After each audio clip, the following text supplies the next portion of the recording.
Welcome in, everyone. We're back with Sultan's game. Round 3. Round 1, we did pretty good. We got pretty far. We were on the easiest difficulty. We were with the least built build that you can have in the game, and we actually managed to escape the Sultan's game with our dear lovely wife, have children, and return to the world at some point. That was great. Last run, which was much, much shorter, got us executed for not solving the guard we had. Oops. Sultan is not pleased. So, welcome in, everyone. Hi, PP. Hi, winner. Hi, Trav. Congrats on tying. I have thrown down the gauntlet of the boulders and boulder parchment shears, so feel free to see if you stack up against me with the heavy rock. Fen, you have found another game you think I might like? The Beholder series? I don't know.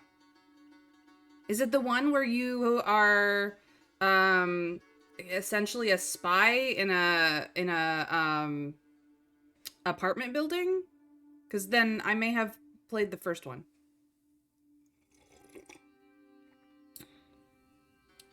Yeah, I know, Winter Fairy.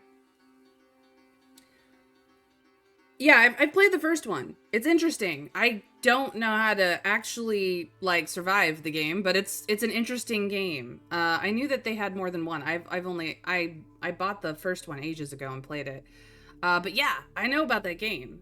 So if there's enough interest, maybe I'll stream that at some point. But I already have my spooky season game set, so we're going back to Darkest Dungeon 2.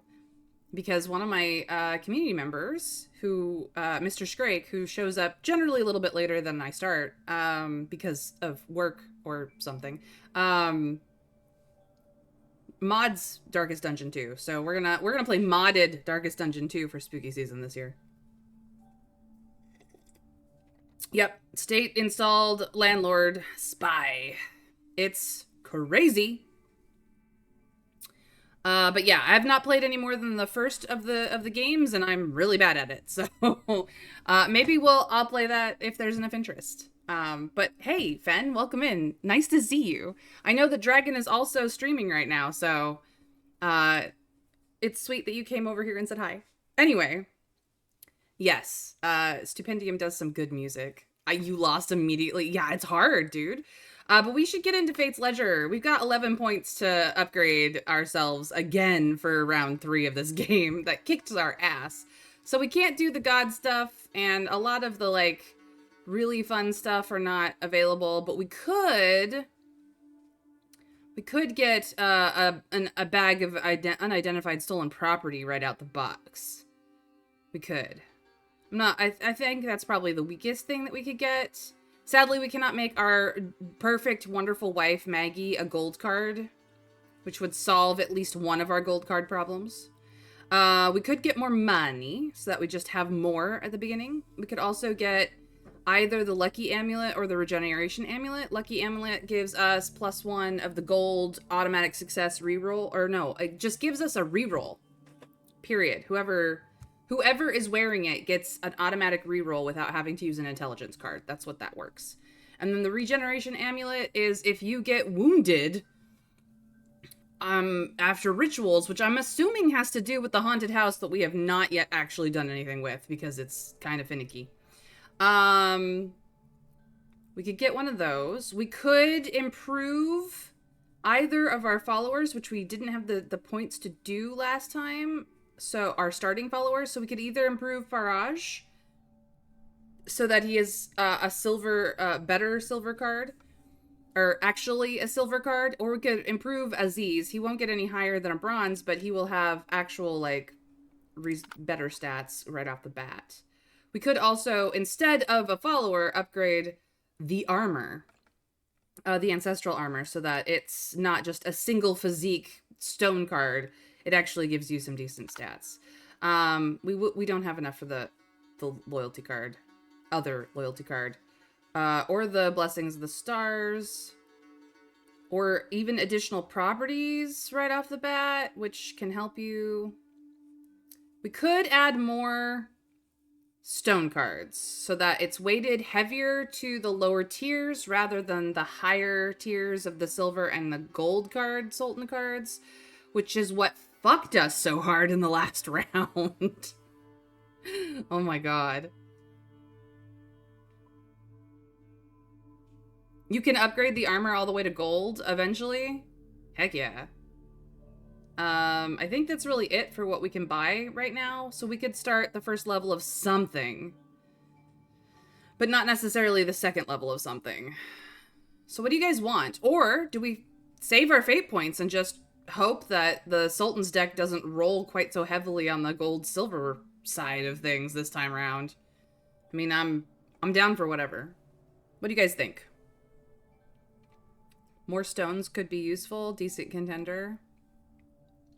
I mean, it just shifts the RNG balance of the game when it comes to the deck. You have more cards that you then must solve to finish a run. You also have a higher RNG weight towards the lower end of the stone and the bronze because you have four stone cards, 2 bronze, 2 silver, 1 gold at that point for each of the 4 different types of cards. So that means that instead of the weight of the run being sort of almost only slightly weighted towards the lower end, it will be more heavily weighted towards the lower end because you will have added 2 extra cards per type. That's really all it does, but it also means that you have to deal with 2 extra cards per type, even if it is stone level, which is super easy. Or we could just up our fortune till we run out of fortune cards so that we start the game with a crap ton more money to just grab all the things with. that is a valid play. Cuz really it's the early run that is problematic while you're still building up, getting more followers, getting more resources, getting more options to figure out how to contend with things. And the next couple of runs is really, in what we upgrade here in Fate's Ledger, are really going to be the sticking point of how our runs are going to go, because we still don't have a good answer to the gold cards. We can manage the silver level of each of Conquest, Bloodshed, Extravagance, and I've lost it. Carnality. There we go. Annette! Welcome in! Annette! Ah, you've come. Oh, you're a cute bean too, though. Yay, welcome back. But yeah, as I was saying, we can do silver if we get them late enough in our run. We can manage silver. Even though there's 2 of them, we can manage them. Because at that point, we've built up enough that we can find the resources to finish off a silver level of the 4 types of Sultan cards. The gold ones are the problem. Gold Extravagance is never a problem. Gold Extravagance, you can just, so long as you have not upgraded your house, you can just do that one. That one's fine. It's, and Gold Conquest really is a late game card. Gold Bloodshed is a problem, as is Gold Carnality. Now, Gold Carnality, if your wife is a gold card, no longer a problem. We don't have the fate points to make her gold. We have the option to make her gold. We would need more fate points than the 11 we have. But once you have gold Maggie, gold Carnality, no longer a problem. You can either use it directly once, or you can get far enough in the game with enough passion on Maggie herself that the dates start rolling up and you can use it there. So that's fine. That's something that can be worked up to. And before that, you can attempt Carnality with any of the gold cards in the the court, so long as the court is in session. What killed us in our last run was that a gold level card we needed the court for was going to expire before the Sultan would return to court. That's why we died. That's why we got executed. The Sultan was displeased. So, do we spend fate points on the things that we can afford, or do we just go get more? Feel free to lurk, Onette. You know me. Lurkers are loving life on Twitch. I love all my lurkers. And if you can drop in and say, you know, anything, you are welcome to do so, of course, always. You guys are my friends. I adore having you here.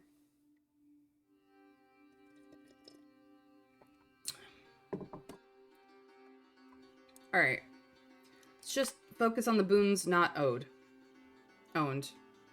Because we're not going to click off anything, let's be honest. So, we can get Lady Becky. Not entirely sure what Lady Becky can do. She's a cat. Oh, she's an accessory. Essentially, she's an accessory. She's an equipment card, guys. She doesn't even go in the cat in the pet slot. She goes in the accessory slot. She is an accessory. You carry around a cat with you as an accessory. And she gives you 2 charisma, 2 combat, 2 sociability, 3 survival, and a point of support. The fuck is this cat? Damn, Lady Becky, we love her. Now remember, Lady Becky is a male cat with the title of Lady Becky because Lady Becky's ancestor earned the title as a female cat. How hilarious is this kitten? I actually almost would just want to be like, fuck it, let's just take Lady Becky and go.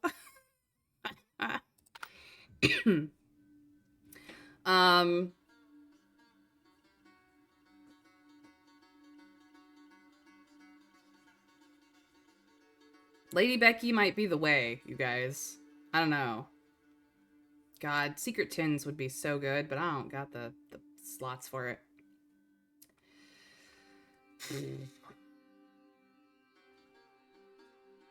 That is a powerful accessory. Holy shit. She's a power play. Well, he is a power play. Lady Becky is a power play. What do you guys think?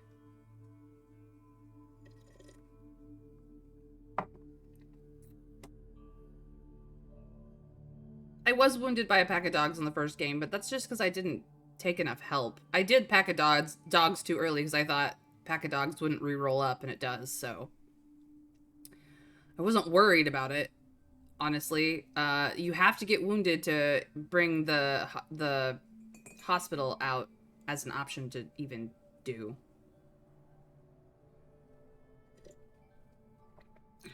Yeah, I'm taking Lady Becky. Yeah, there we go. 1 point. Can't spend on nothing. Let's go. New game. We have completed the tutorial. Do we skip it? Yes. I don't need to go through the tutorial again.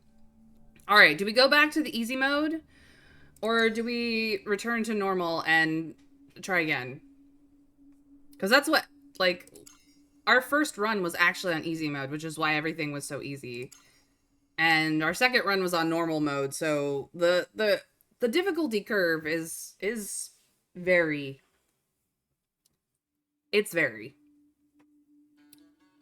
It is. We're not doing hard mode because I am not good at this game yet. So. Extra character accessory, interesting flexibility. I'm not entirely certain that Lady Becky will act as a character. I'm pretty sure that Lady Becky is solely an accessory. Just an equipment card. But we will find out. So easy or normal, guys? What are we in for? Lady Becky acts as both? Ah, Rukavi, thank you for letting me know. I've never had Lady Becky before. That's wild. This cat is OP. I love this cat. He's badass.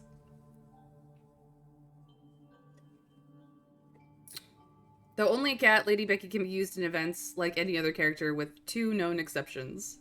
Normal. We weren't doing too badly last time, just need to work a bit more in some ways. That's fair. Okay, normal it is. Normal.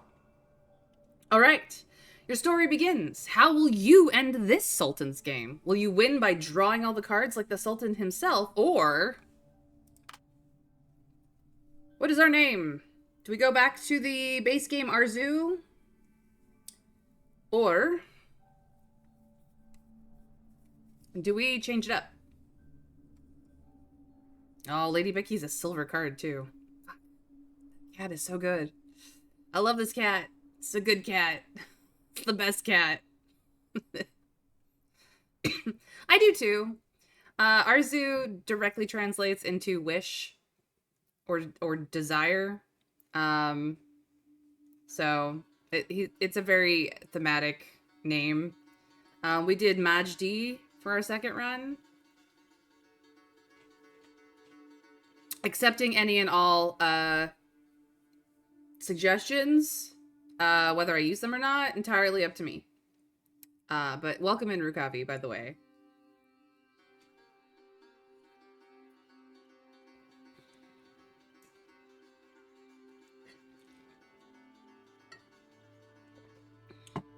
I mean, I don't think we can use carnality on Lady Becky, but it's fine.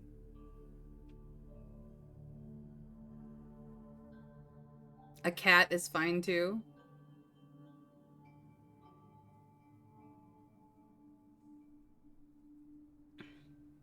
Remember, the cat is called Lady Becky because that is the cat's title. The cat is a kitten and B, male. Just FYI.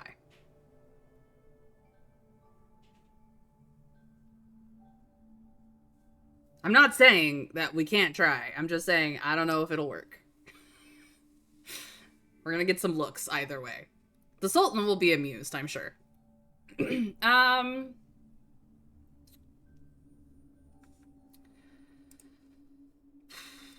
Maybe I'll just pull up my favorite name tool.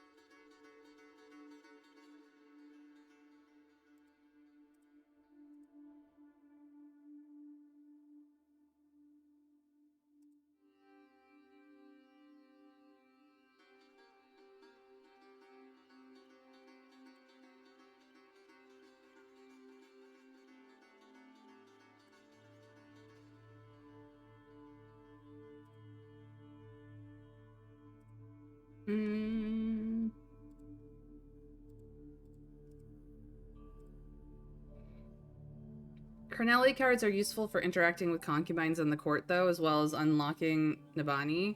I mean, yes. Yes. Nabani is interesting.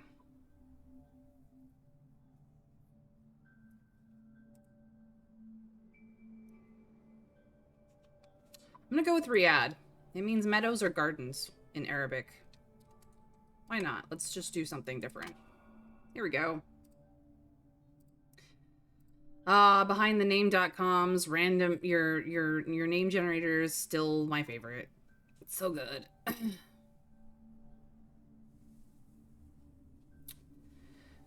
Note that Lady Becky is a noble and has the support skill. Yes, your cat can defend you at court. Probably with, he's got such a cute cat. He can't possibly be as bad as you say, Novel.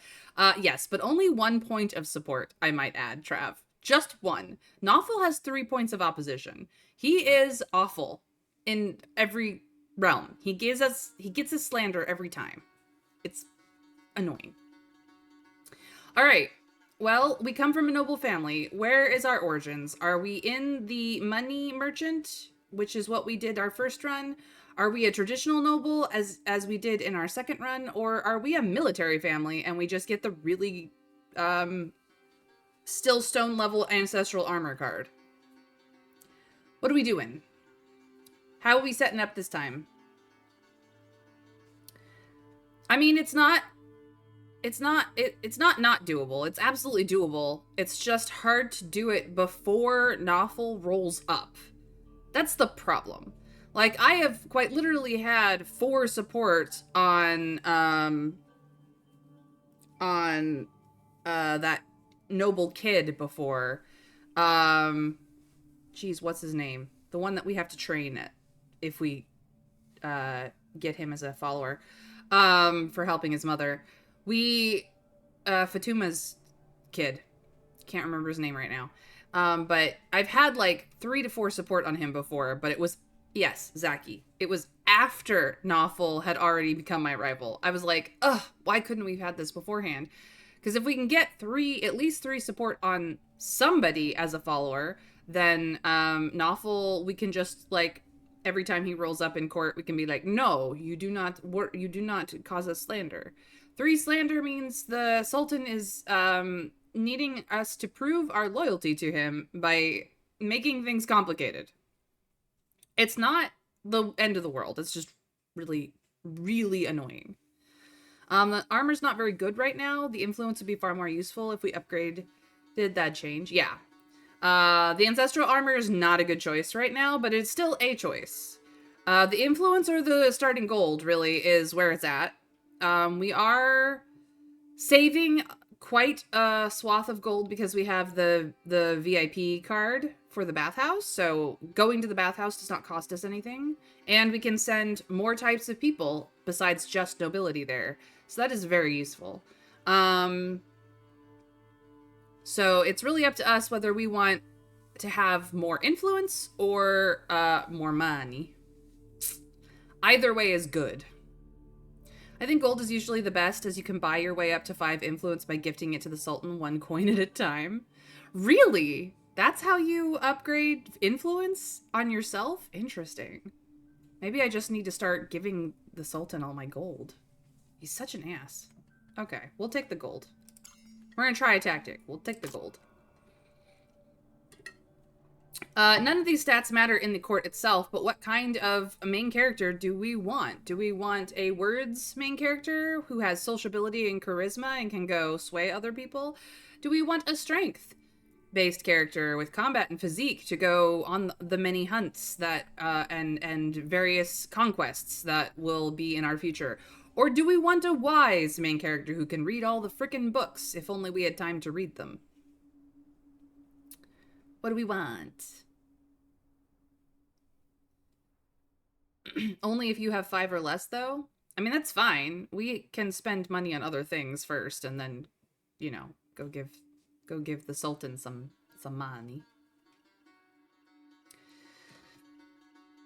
I mean, we started out the game with 0 influence, so I don't know what to tell you.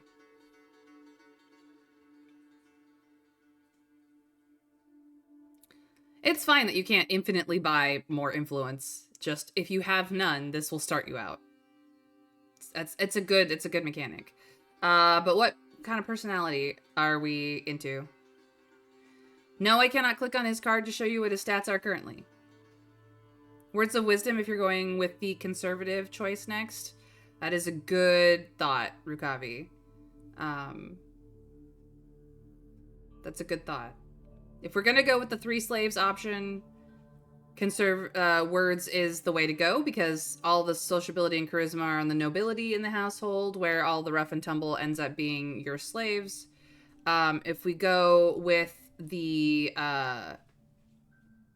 less conservative option, I don't remember what it's named as necessarily, you get a single noble follower. Faraj is actually very useful, but he is not a strength character, so you would want to go strength on that end. And then wisdom is kind of the compromise because it means your main character has the wisdom high enough to read all the books and influence his stats in a more controlled manner towards whatever you need in the time. So words or wisdom if you're going with the conservative choice. Yeah. I mean, technically wisdom can go either way because certain books will be like, you have to have X number of wisdom to even read this book. So the only person who can get around that is our genius girl, who rolls up really fast, but not immediately. Lumera, our genius girl. Um,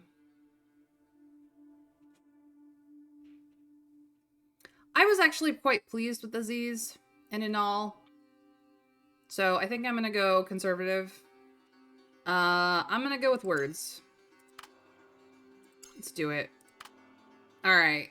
How do we want our beautiful, beautiful wife? She is a silver card now. She's not bronze trash anymore.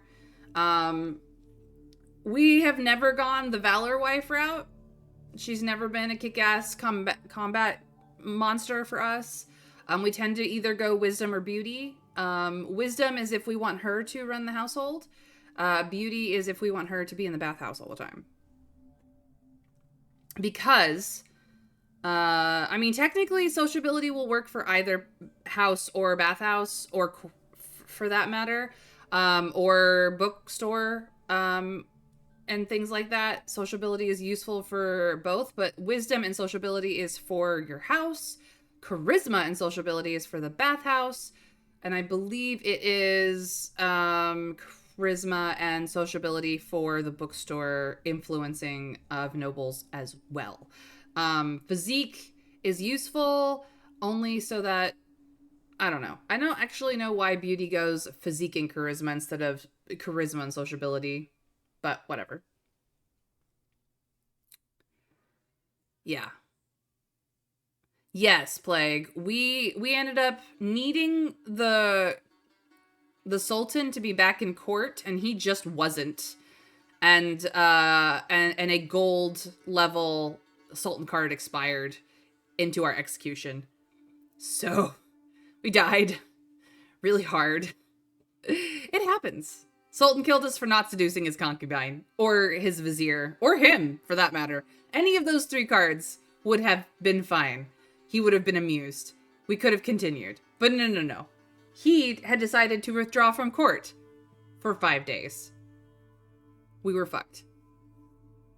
Valor is sadly the least useful, since both conservative and the one with the royal both give someone who could honestly learn combat better, and you really need that good wisdom and sociability early on. You do. Wisdom is actually the best choice here for your wife, regardless of where you put her on the board, just because her being in her having high sociability is so freaking useful.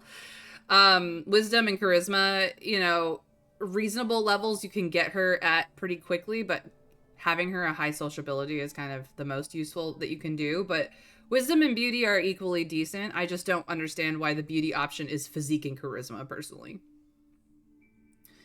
Whatever.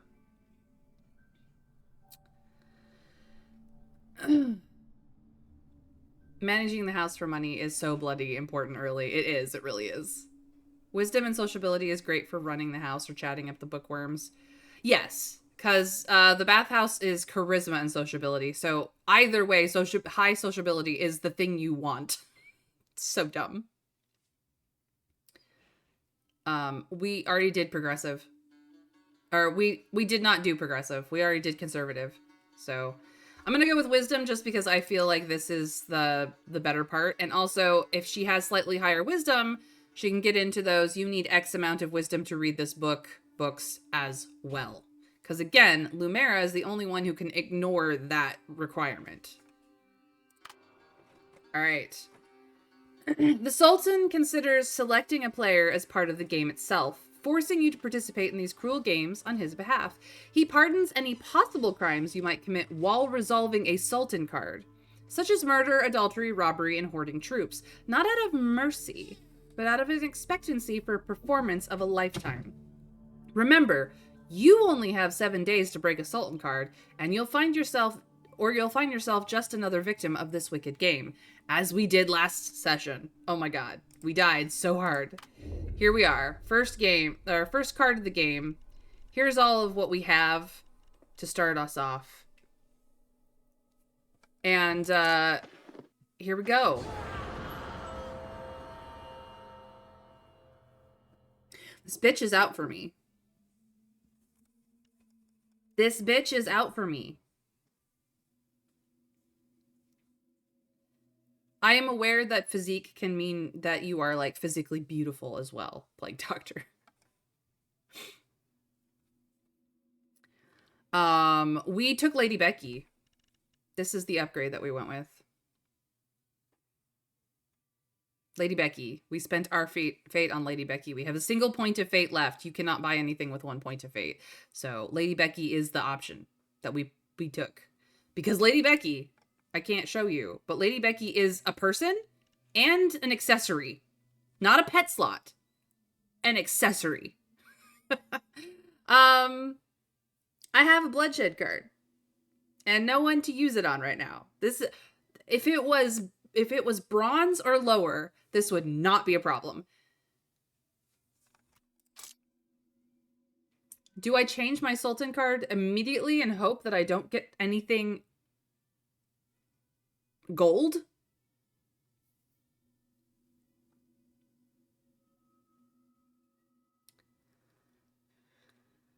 How may you be of service? Stop giving me silver cards right off the bat, bitch. Ugh. 7. Every 7 days. So I can do it now. And if I cannot resolve the card in the next 7 days, I'm dead. Like, that's the end of this run. So, I wish it was 5 days. But no. If you get gold anything but extravagance, just start again. Unless you want to murder the silver prostitute. I mean, I could murder Sharma. It would not be the end of the world, but she's actually more useful as a silver silver carnality before the silver bloodshed rolls up. Give me something that's not this.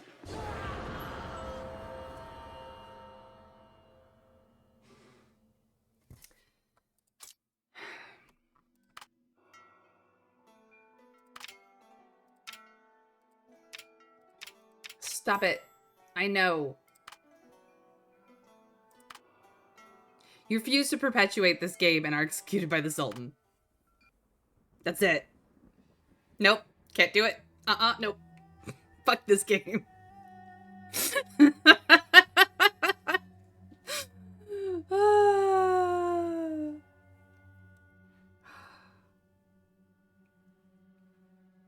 That is a guaranteed loss. Gold bloodshed on top, like after silver bloodshed. I couldn't do silver bloodshed. What you mean I have to do gold bloodshed now? You fucking kidding me? Goodbye, Dog Sultan. Sometimes people harbor the ridiculous illusion that they can say no to fate. Yep. The execution screen. This is... You refuse to perpetuate this game and are executed by the Sultan. You did not break a single Sultan card. Nothing has changed. Because you get a point of fate after your run for every Sultan card you've broken as a sort of bonus on top of whatever Sultan things you found. And nope. Nope. So we have a single point of fate that we can't spend on anything. And we will try this shit again because, oh my god.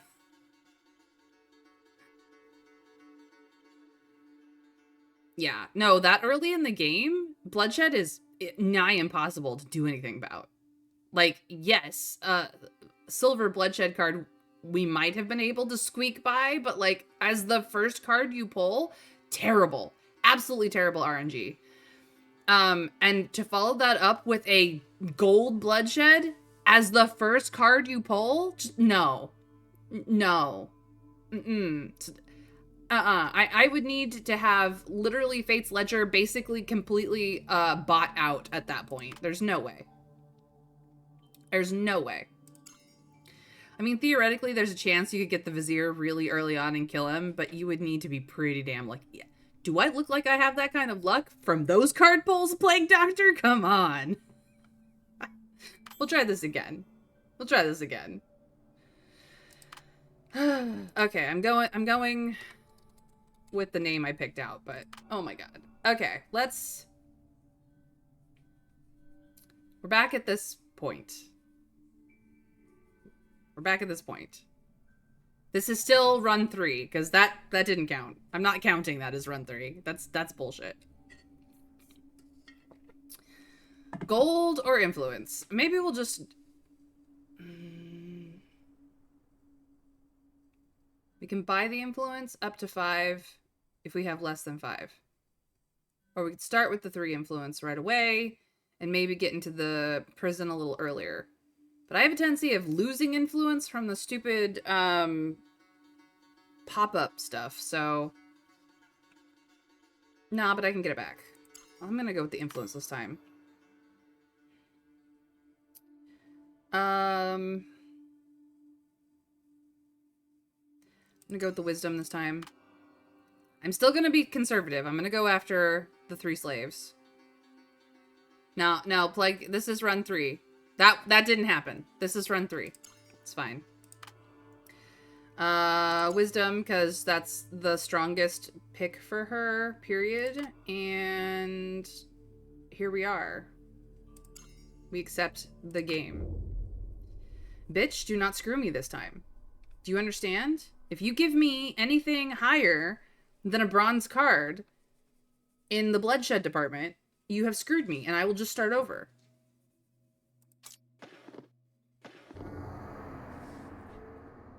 Stone carnality. Piece of cake. I'll take it. I'll take it. Thank you. Dear gods.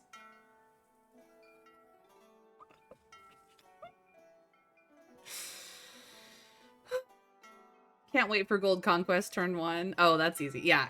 Stone carnality. Yeah. No, she knew she fucked up. I will just go. I will just not. You drag your weary body from the court. The courtiers silently watch you, some relieved they aren't the ones advising the Sultan, some secretly delighted in your misfortune, and some genuinely sympathize with you. But none of that matters anymore. You are embroiled in the Sultan's game, with the cards in your hand burning like coals. You have 7 days to break it. After that, you'll draw the next card, and the struggle will continue, and the next, and so on. The carriage traverses the city to your residence, the bustling market, steaming bathhouse, and the comings and goings of people receding behind. Soon you return home, where your wife, already informed of the news, stands waiting at the door. You walk quickly to embrace her. You are still alive, and life must go on. She is our lovely, wonderful, perfect wife. We worship the ground she walks on. And here we are. Is this game finally starting for real? Methinks you are sassy. Well, if you find a card you don't know how to use, drag it here and let me ponder on it. Only 7 days left. You can merge or split things by clicking on the number, if they are stackable. Here we are. This is what we got. Easy peasy. Here is the Sultan's court. Here is our house. Here is the bathhouse, and here is the bookstore. Actually, like, locations designated on the map themselves. This is the clearest you will ever see of the map. These are all the animals that you can hunt. The oasis, actual locations in the game. This is the tapestry that you can see. The temple, the vizier's house.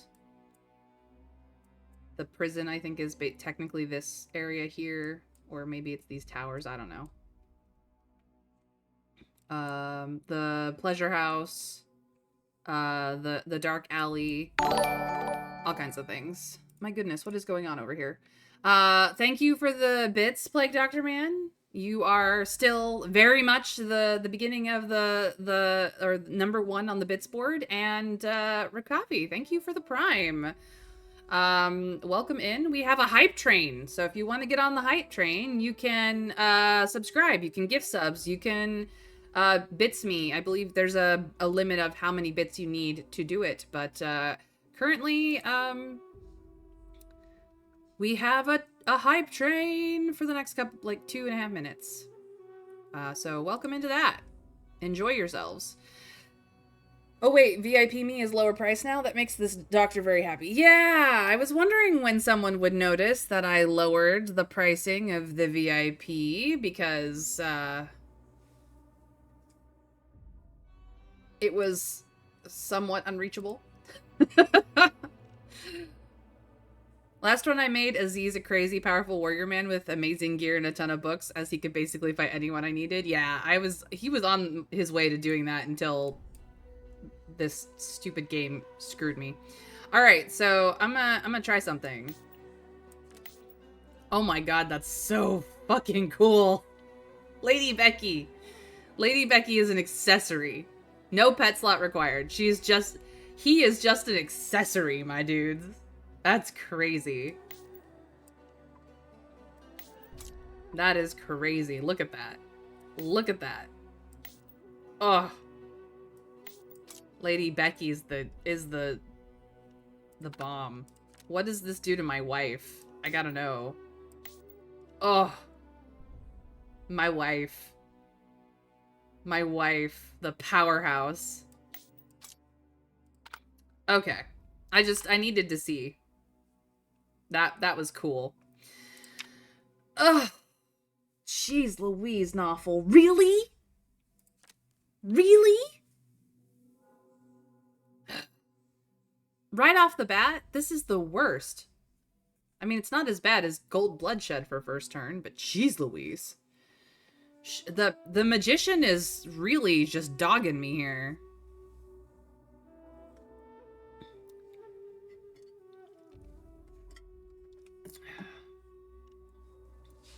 You are such a problem.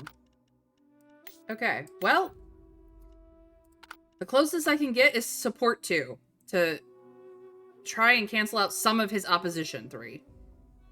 That's it. That's the closest I can get. Thank goodness we have Lady Becky. Jeez Louise. Rude, Novel. Just rude. Absolutely rude.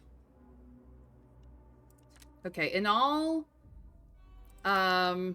unfortunately does not have the sociability yet to really run this household. Between her and my wife, she can make quite a bit of coin, but I would prefer my wife in the bathhouse this early on. So, unfortunately, this is not going to make a lot of money, but the potential for money is still there. As for the bookstore, Fortuna's in the bookstore. I think both of these just have Wisdom 1. Yeah. So it doesn't really matter who I send here, but we're getting a book. They will not be able to influence Fortuna, but her event rolls up pretty fast, so that's not a problem.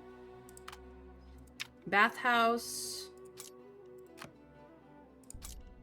is for my wife, so that she can get us some intel.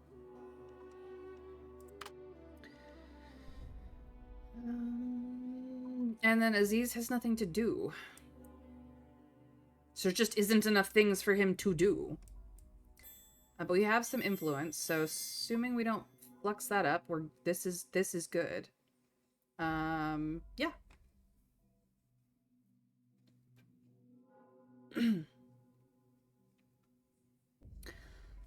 Also very fun thematically, raising Aziz, who is a slave, into an incredibly powerful general of my armies. Just stab Novel. You know, the thing is, though, is that if you play it right, he can either be a rival that you have to destroy, or he can be the reason why you rise up against the Sultan. Which I haven't shown on stream yet. This may be the run. It's just, he's awful Novel is the thing. He's just awful Novel because of this. This opposition 3, this early in the game. Ugh. Ouch. But unfortunately, like, you can't really escape it. Because he will roll up as the noble speaking in court very early on. It's just usually not this early. At least in the last couple of runs, it hasn't been this early. So here we are. End of the day. Let's go. Or he's a free Silver Bloodshed card. Yes. I turned him into my rival because I was like, Silver Carnality, dude. Let's go. And he was like, fuck. Not in the happy way. Frequent appearances in the palace are as necessary as water and air are to living. Missing a friend only loses some benefits, but missing an enemy means not knowing the words that escaped their lips into the Sultan's ear.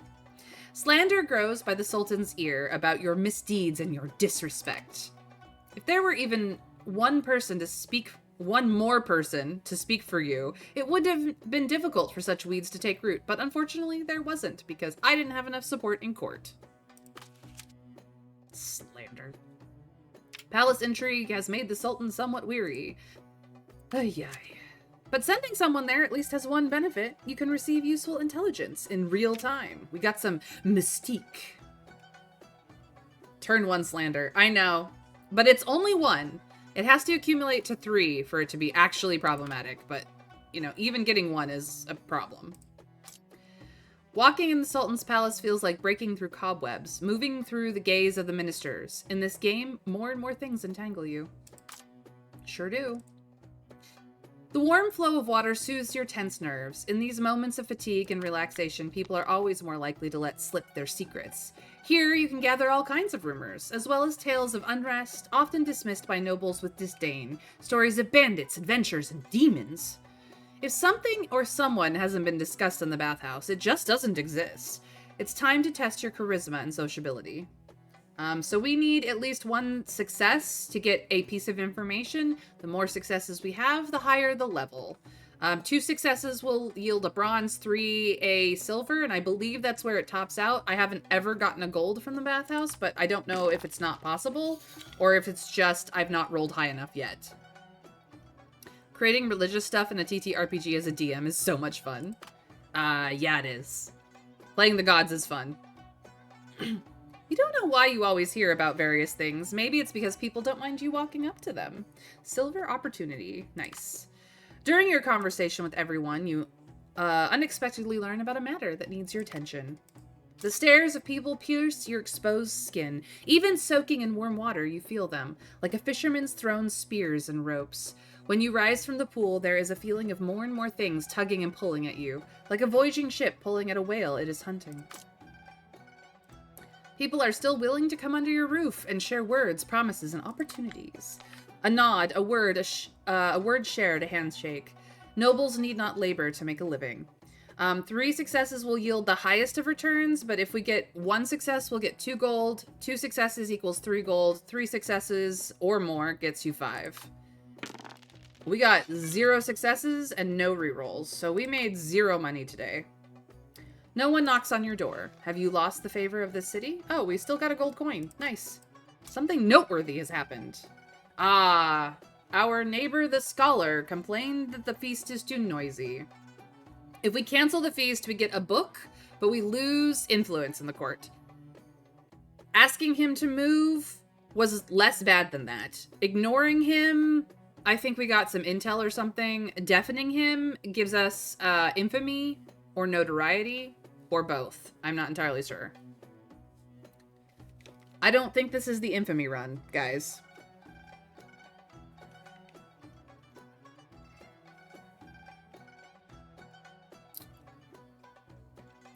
It only goes to silver? Yeah, I had a feeling that it only goes to silver, Trav. I just wasn't sure if it was possible or not, because I'd never rolled high enough to find out. For sure. Oh, I don't care as much about actual gods. I care about the people who believe in those gods and how they interpret their god teachings. I mean, yes, Plague. But, like, that's the thing, is, to some degree, creating religions, even if the gods aren't actually real, it's fun to essentially play pretend the gods. Even if they're not real. Like, even if they're not real in universe. They're fun. They don't hand out gold to people just for showing up. Fair, Trav. Ask him to move if you want that notoriety. Oh, yeah, that's right. Asking him to move gets you notoriety. And notoriety is fine. As for a stat, that's the notoriety stat is fine to get. The infamy stat, I don't actually know if I've ever had it high enough to find out what that does exactly. Renown means that that gaining influence is much easier, I think. And infamy, I don't know. Notoriety is useful, though. Do we want the books? Notoriety is useful. Notoriety is reputation amongst commoners. Yeah, it's commoners and criminals, and mercenaries. So I'm gonna ask him to move, because I will even help him. I am not unreasonable, but I'll take the notoriety. All right. Bookstore. The Angler isn't the largest bookstore in town, but it's certainly the most refined and oldest one. If you're willing, you can surely find some good books there. Buying books is much easier than reading them, and we get silver books right off the bat. Craziness. The book in your hand piques the other's interest. We only have a single die to roll. You need at least 2 successes, and I think it sort of kind of means that you need to be noble enough to actually influence the other person. Because every time I've sent someone who doesn't have the noble tag, it doesn't quite work, but it also could just mean that you need at least a silver tier card to do it. I'm not entirely certain.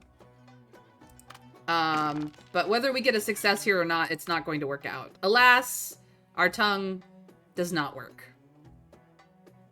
Alas, your fleshy tongue, aloof, proper communication skills, preventing a deeper pry. The use of the word aloof here is just not quite correct English translation. They tried, though. In the past, bookstores used to be places of escape, filled with stories and fiction. Now you are at the center of a story, seeing only metaphors and satire in every page, reminding you of the absurdity and lack of compassion in reality. All right, turn 2. Flyer. We have the best girls here. Welcome to have fun. House of Delights. So, it looks like Shama is first in the House of Delights. So that's cool. And then we have the Divine Stallion right off the bat, too. Okay. Adila is in, so we just need to send someone to court. Doesn't necessarily have to be with Lady Becky. So that gives us more hands.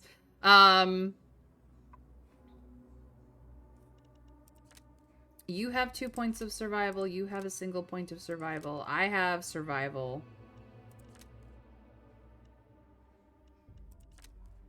Lady Becky has a lot of survival.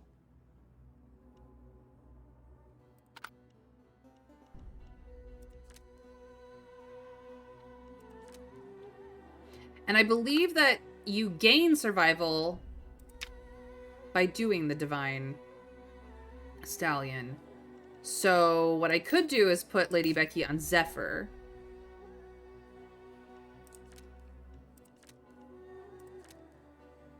She doesn't give wisdom, but they would have a higher survival. And if I did this, I got opportunity, which is survival, and mystique, which is charisma, not wisdom. So I could really max out their survival, but not so much their wisdom, but that means both of these boys get higher survival. He would get 3 survival 3, and he would get survival 1, because Becky is what's giving him the survival at this point.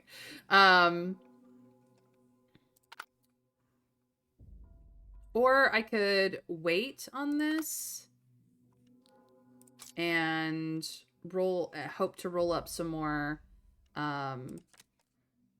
wisdom intelligence. Actually, I think I might wait a couple turns. Just a couple.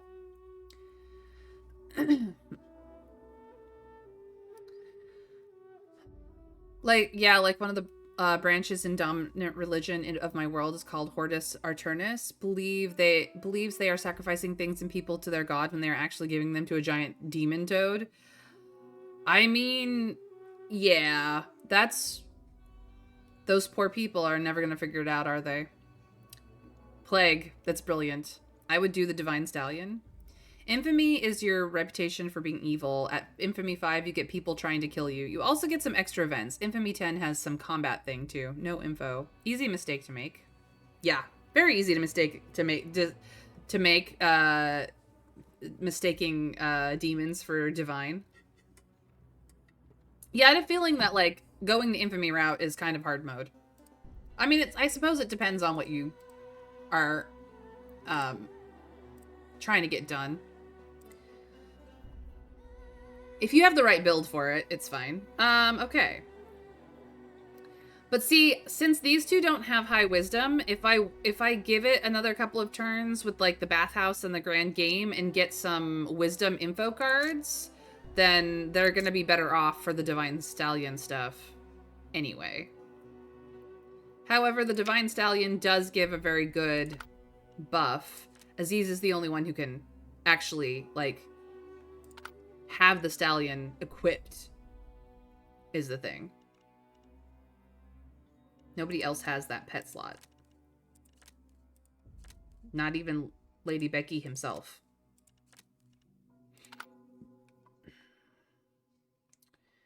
Okay, managing the estate is her job.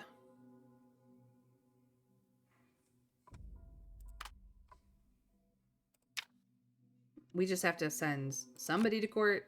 That's your job. Our lovely wife goes to the bathhouse because that's her job. Zaki is in the bookshop today.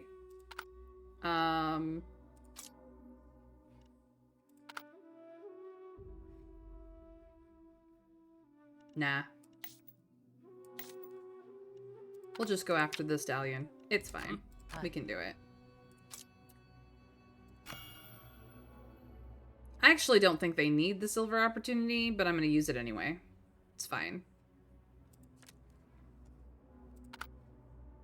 Let's get them some statage. I don't remember how long these roll out. This is the reason why I don't like to use bloodshed cards on the prostitutes. Because even their death can cause public resentment.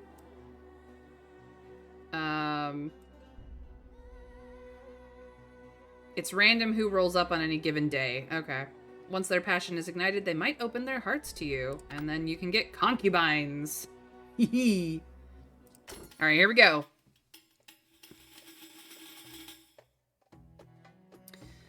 Ah, yes. We've gone to the palace. Palace intrigue has made the Sultan weary. But we got some more mystique. No slander this time. Good for us. Someone swore that they had seen a pure black horse in the wilds east of the city. It was elegant and slender, with satin-like hair that shone as it ran, seeming to fly with the wind despite lacking wings. Many hunters tried to track it down and tame it, but they all returned empty-handed. Following the hunter's guidance, you lay it in ambush for several days and finally saw it. The pure black stallion stepped into the shallow ripples of the oasis under the enchanting moonlight, its fur shimmering as though it held a light. Seemingly catching your scent, it raised its head and looked towards your hiding spot. You almost dared not breathe as it gazed at you from afar. We need at least 2 successes to capture the stallion. Easy. Yeah, well, the Hortus leader heard a voice from above speak to him and tell him that if they sacrifice things to the garden, basically throwing them into the portal to an overgrown part of the abyss he had named the garden, and if so, they will be brought there during Supreme Mortis, the theological belief that eventually the world will be consumed and all of the good souls who are pure will be brought to the realm of their god and given everlasting joy and freedom. When in reality, a giant toad is telling them all these things to get more offerings and food. The world is so screwed. It also causes their flesh and skin to become rotten and disease-ridden due to their proximity to the portal. Well, yeah, no, that's just how that goes. The stallion steps gingerly, seeming hesitant. However, it soon snorts and approaches you. The shimmering light reflects in the water, creating a path of scattered brightness behind it. It lowers its head gently as it reaches you. You touch its warm forehead, feeling as though you've touched the generous gift of a deity. Both of these guys get some survival, yay for them. And we also gain a stallion, which is not a person. Doesn't act like a person card at all. Alright, to the bathhouse we go. Ooh, another silver. Let's go. An omen this time. Very nice, very nice. Alright, people come to our estate. Let us make some money today. We made 2 gold. And something noteworthy happened. Someone entrusts their child to a sandfolk tribe with some trade ties, convinced that growing up in the desert toughens the body and sharpens the mind. But after an unheard of sandstorm sweeps through, the sandfolks tell him the child vanishes. A gentle way of putting it. Everyone knows no kid survives alone in that merciless desert. Do we search for the remains? Pray for the soul's peace? Or you must pay for your foolishness and negligence? What do we do? This is an event that we have not had roll up before. So I don't know what the choices actually mean, mechanically speaking, but what would we choose to do in this moment, guys?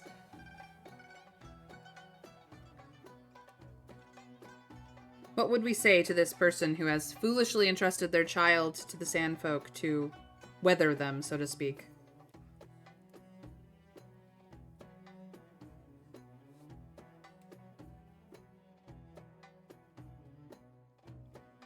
Honestly, I have no clue what to do for this one. I've only seen it once and it didn't really follow up. Well, that was dumb. Winterfairy says search for the remains. Though the desert can and does swallow all,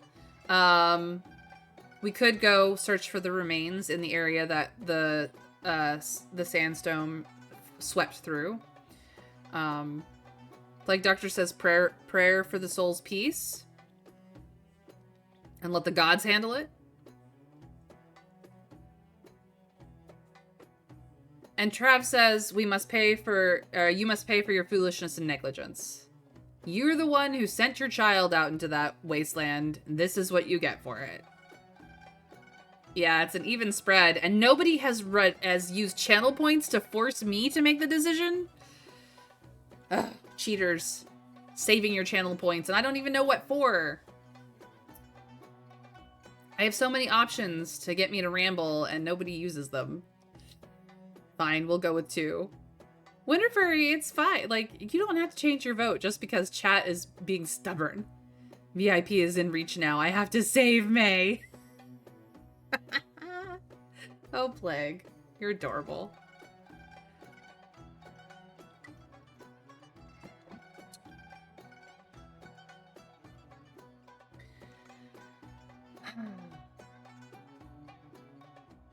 I'm changing my vote to anything but 2. Oh my god, Trav. You ridiculous man.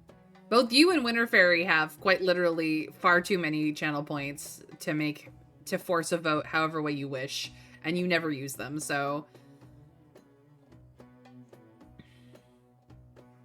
I see you both. I see you. I'm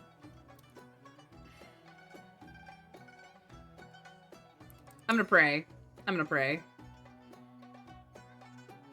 I'm gonna pray. You decide to perform a ritual to appease the soul of a child who died unjustly in the disaster. Event RIP has appeared.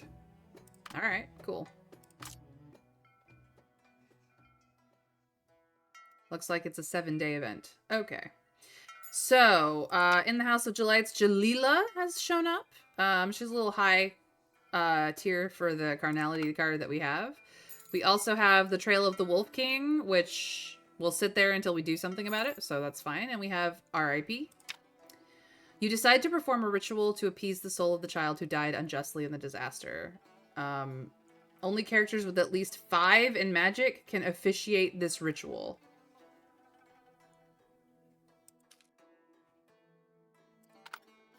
Well, that is an unfortunate event for us at this moment. Who's at court? Adilla is still at court? Okay, that's fine. She fine. We will just go to court.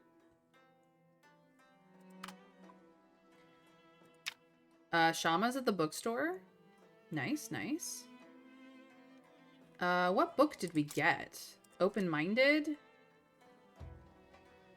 You need at least 1 point of magic to read it. It takes away physique and charisma, but gives wisdom. I see. I see. I see.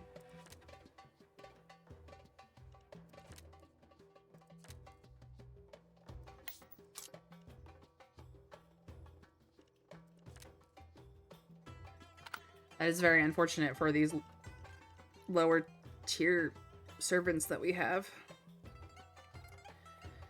The price of wisdom is heavy.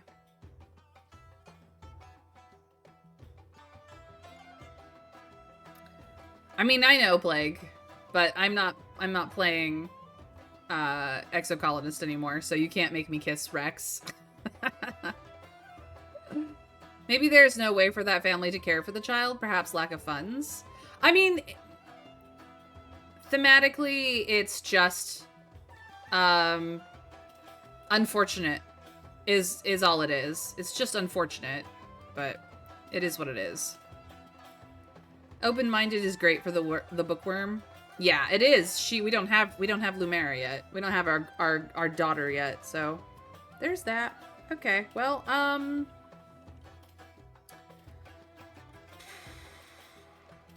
it literally does not matter who we send. We're just gonna get more book. You must do this. Meow indeed, Lady Becky. Meow indeed. Our lovely wife in the bathhouse.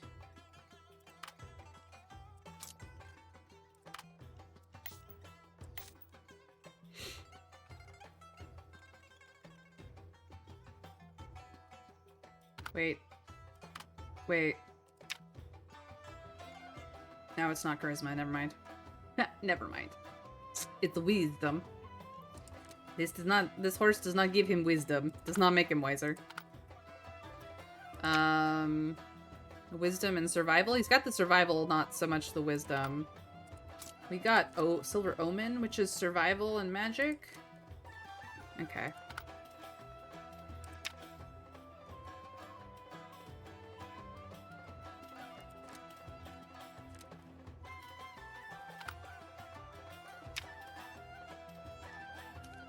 Yeah, we can't use either of these. Okay. This is just unfortunate. Okay. Well, Aziz has nothing to do. Again. Poor man. Here we are.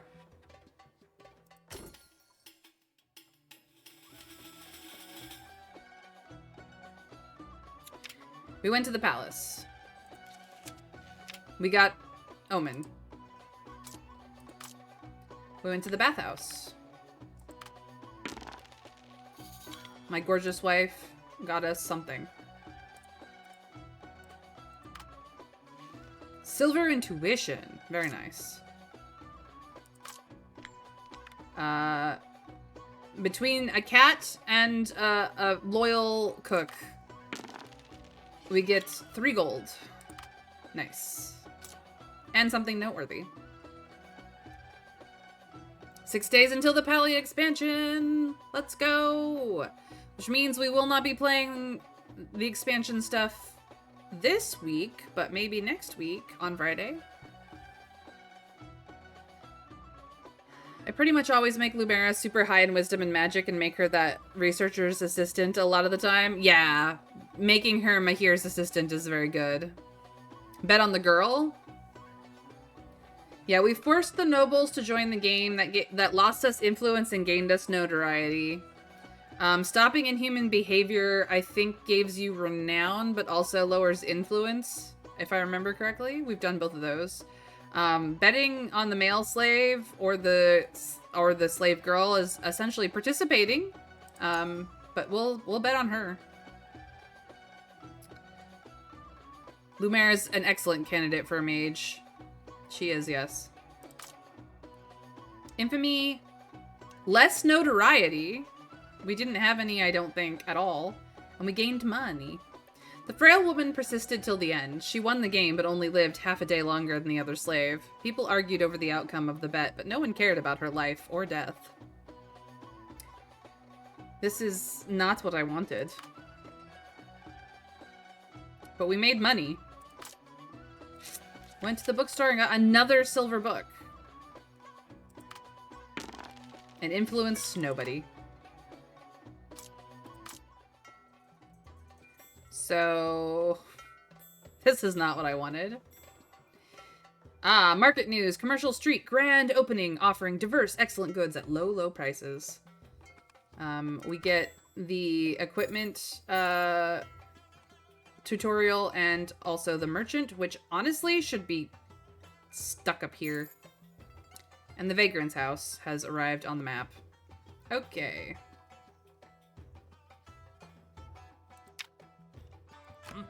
This resolves in 0 time, so we're just going to get through and get our opportunity.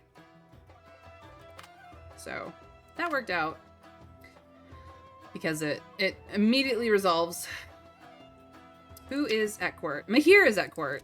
Okay, so we can skip court if we want to, or I don't believe that it's a good idea to skip court, but we can.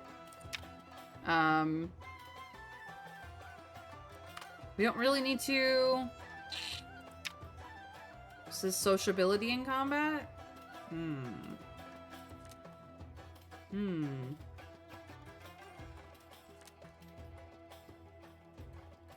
There are choices here. He doesn't have any combat. Yet. What book did we pick up? Battles at Night, which is combat and stealth, but you need 3 wisdom. Okay.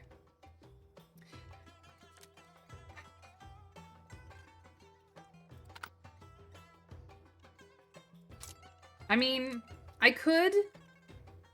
Here's the thing. I could give Aziz...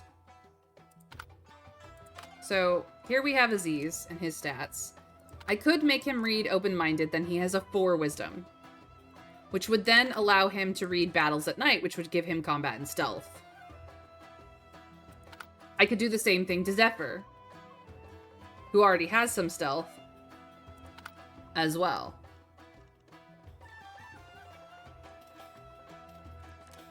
This is where I stand on combat and stealth. I already have enough wisdom to just read the book. Period. So does my wife. Lady Becky does not. Doesn't even have the physique to pay the cost for the wisdom book either.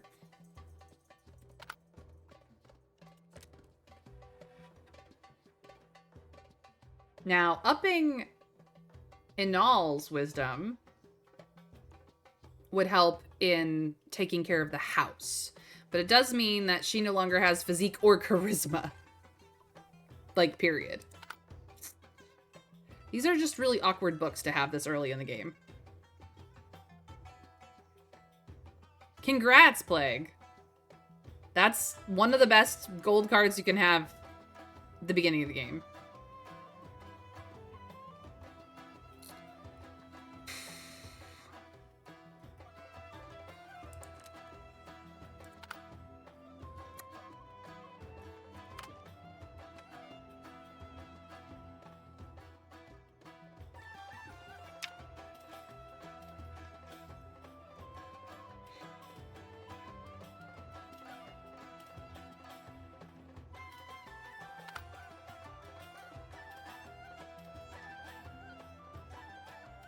She's not doing much with physique and charisma anyway. I mean, you're right. She's not. And we haven't rolled up any of the sociability books yet, which is actually what made... Why is this... No, reset. No, but nothing's going on here. I didn't tell you to do that. But, like, upping her wisdom would allow us to make more money immediately, but it does mean that somebody else has to run the thing. Although I had, like, pairing her with Lady Becky is currently pretty good right now, and we could wait until those sociability books roll up and, like, the lower tier wisdom books roll up. I think I might just do that for now, because Lady Becky technically counts as a noble. So the cat is helping to manage the estate. The cat is an aesthetic at this point, but is the reason why sociability happens. So funny.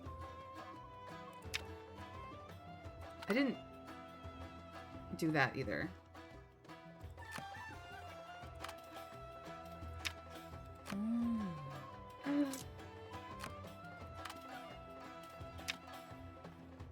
Who's going to the bookstore today?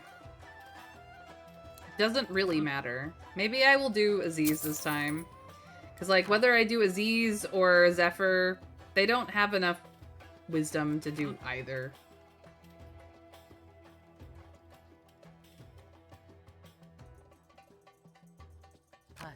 Eh. We'll get a book. What's at the equipment merchant? Ooh, the pauldrons are good for the sociability alone. The shield also gives sociability. That's an attire and an accessory. The silver incense burner is just charisma. This is one of the best weapons in the game.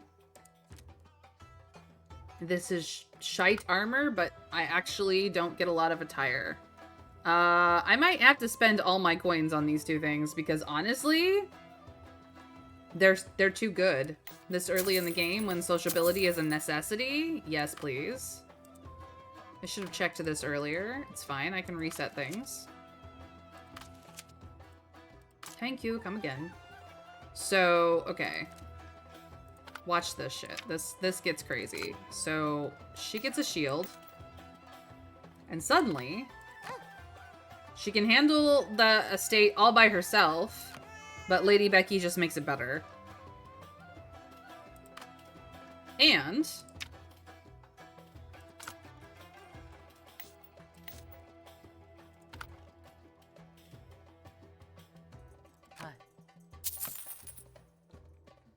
now we have the possibility of influencing. Maybe it won't get support, but it might get us information. Another intelligence card while we buy books. It also gives him a point of combat as well. We could have just as easily put it on Aziz because wisdom is the other stat that's the problem here, but yeah, I'm doing that. Heck yeah. Okay. Still don't know how I'm going to handle this. I don't even have a prayer type thing to use here. So, nor enough magic in anything, nor any magic books to fix that problem, so. Yes, we need to go to court. We get inside information for showing up because the support was higher than the opposition. And we get tactics today as an extra because we sent somebody. Cool. The bathhouse. What do we get today? Just stone level something. In stone level intuition, that's fine.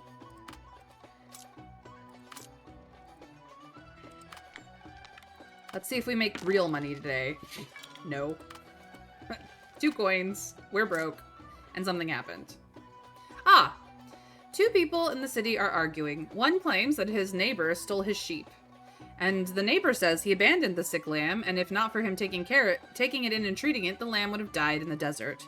They ask you to judge who the sheep should belong to.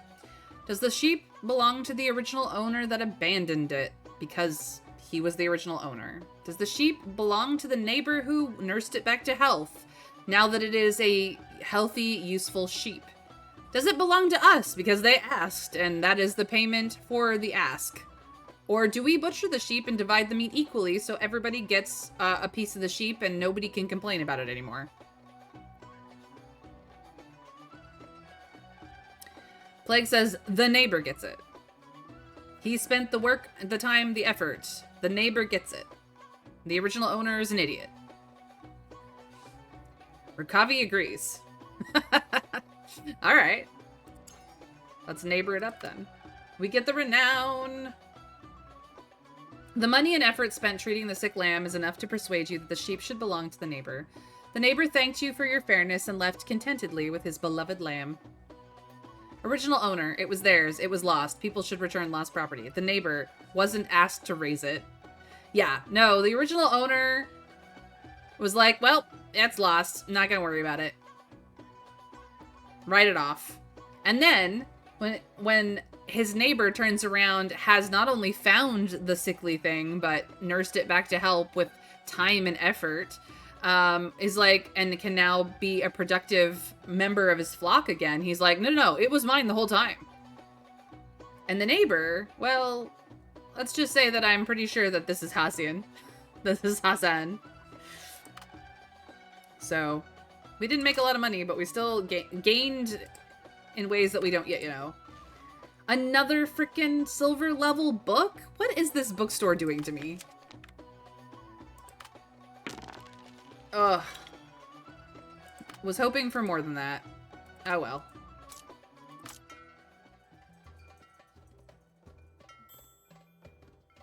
Oh well. Oh, the fierce lion. And the beggar. Okay. Well, the beggar is easy. What book did we get? Ava's Diary gives 3 sociability. Okay. So. This. Our wife's sociability is only a 1. Upping her sociability for the bathhouse is huge. Inal's sociability is a shield currently. So I'm not worried about her. Lady Becky's sociability is a 2, and Lady Becky can be equipped to people, so that's fine. Aziz and Zephyr, I would much rather have them wisdom up rather than sociability, and his sociability is currently run by equipment as well. So Ava's Diary going to our beloved wife is probably the best thing we could possibly do in this moment. Yeah. I'm just gonna give her open mind at the moment. Have at, kid. Strictly speaking, she was not begging. She was just looking at the book in your hand with a longing look. Of course, this is absurd. It is well known that the poor are illiterate and cannot have a noble yearning for knowledge. She left as if frightened. These books might be gone for good. Hopefully she really intends to read them, though that's unlikely. Yeah, not worried about that loss. Seriously. Absolutely not worried about it.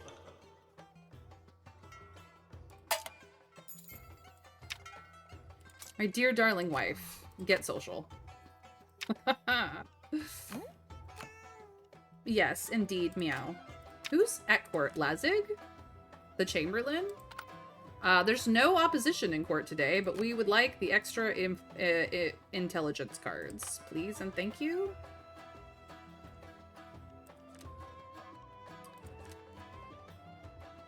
Yeah, so you end up going to the bookstore. You end up going to the bathhouse. Whoops, wrong button. We will kill this thing next round.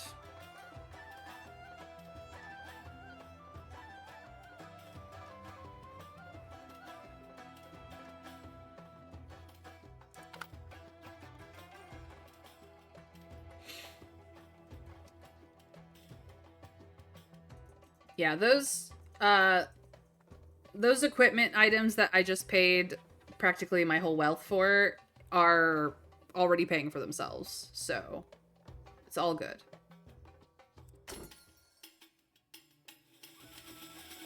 I was actually given all good sociability so they can manipulate your house for the whole game. Yeah, but like currently she's set up for that with equipment cards. I don't need to waste a book on her.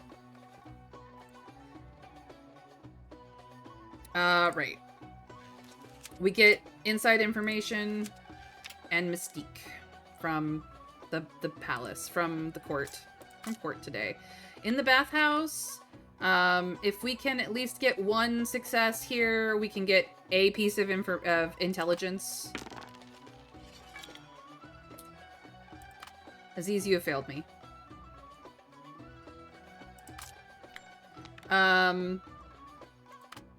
Our cat and our cook getting us the money. Thank goodness. And an event. Your neighbor, a fool who always competes with you, beats his own wife's face just to warn her not to talk to someone like you. A man who commits adultery with women using magician cards. Do we go, yes, I'm exactly who you described. Of course I am. Do we beat him up? Which essentially just means that he beats himself up trying to escape us. Do we ignore him because he's a dumbass idiot? Or do we go just women? And show him the error of his ways?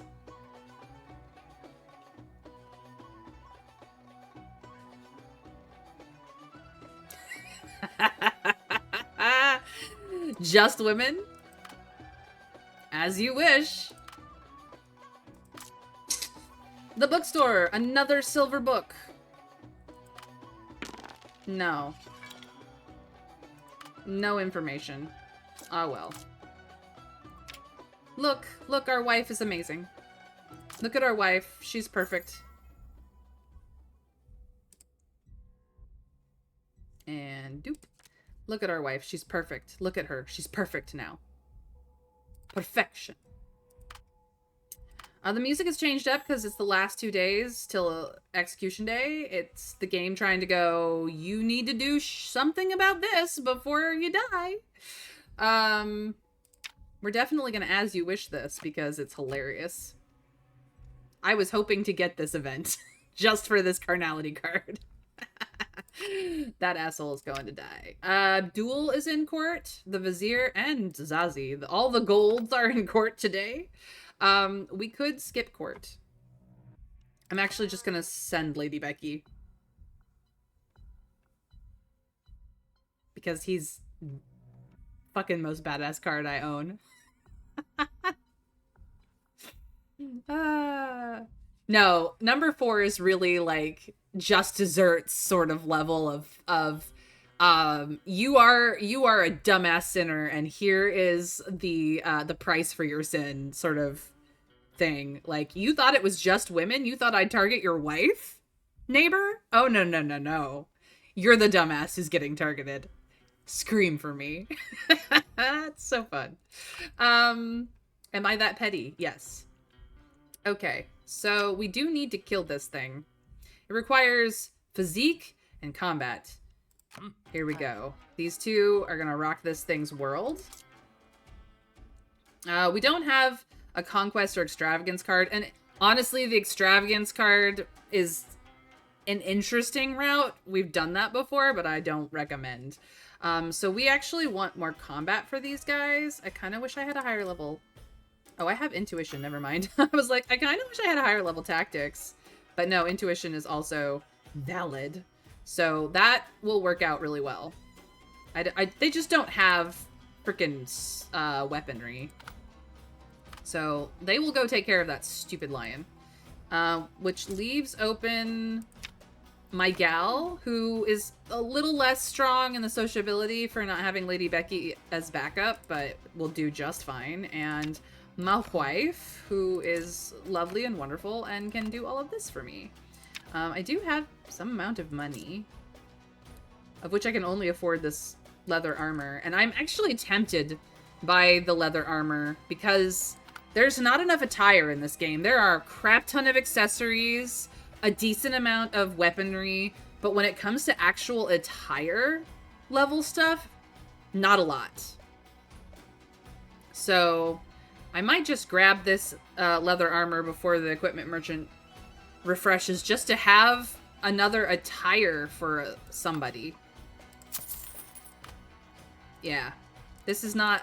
I mean, as much as it's a stone level card, it's not the worst thing that you can do. Believe you me. Am I going to equip it right away? No. Not going to worry about it. Actually, I probably should. Never mind.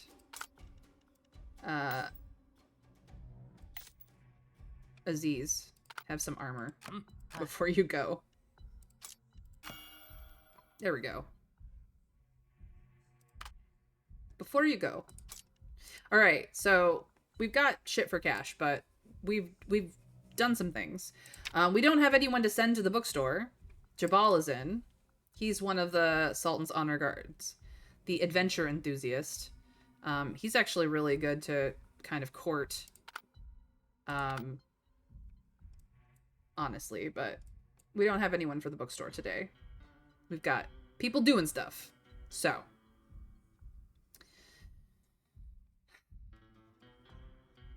let's end the day. That's why getting an upgraded starting armor is great. Yes, yes. But only if you're actually going to take it, Plague. Like, if you don't intend to take the military option, it's not really the best use of an option at the beginning build of your game.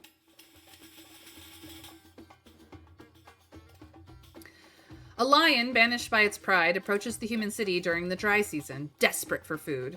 Initially, it preyed on livestock, but later it attacked shepherds, killing them swiftly. Once a beast has tasted the sweet and fragile human flesh, it becomes unstoppable. Stop it now, or someday you will become its prey. Hunting a lion requires more than just bravado. You had better You had better be well prepared with traps, bait, or stronger weapons. You'll need anything you can give you the slightest edge, and pray for good luck. So this is a contested roll. A lot of times we're going up against a DC, but this is actually a contested roll. So the combat stat of the lion itself is a 6. This is why this is a negative, because 8 plus 4 is 12. But it is 12 minus 6, which means we have 6 dice to roll to get the DC of successes we need to win.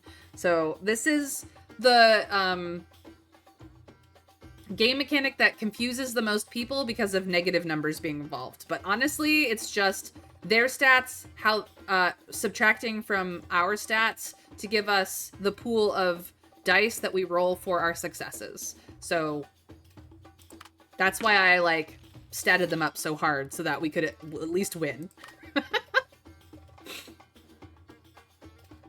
The lion prowls cautiously, irresistibly drawn to the bait, stepping into your trap. Its paws and abdomen pierced by sharp wooden spikes, fur dyed crimson by blood. It roars in agony, yet your spear repeatedly forces it back. This is a battle of strength and patience, demanding everything you have. Exhausted, the lion collapses, knowing defeat. Drawing a deep breath, you confirm its death before dragging the carcass from the trap. Conquering a lion is the ultimate symbol of a warrior's glory. As you wearily traverse the streets with the bloody head, your name as a hero is etched into memory, and both of our boys get some combat. Let's go. All right, we went to court. Well, a cat went to court and got us not only inside information, but money.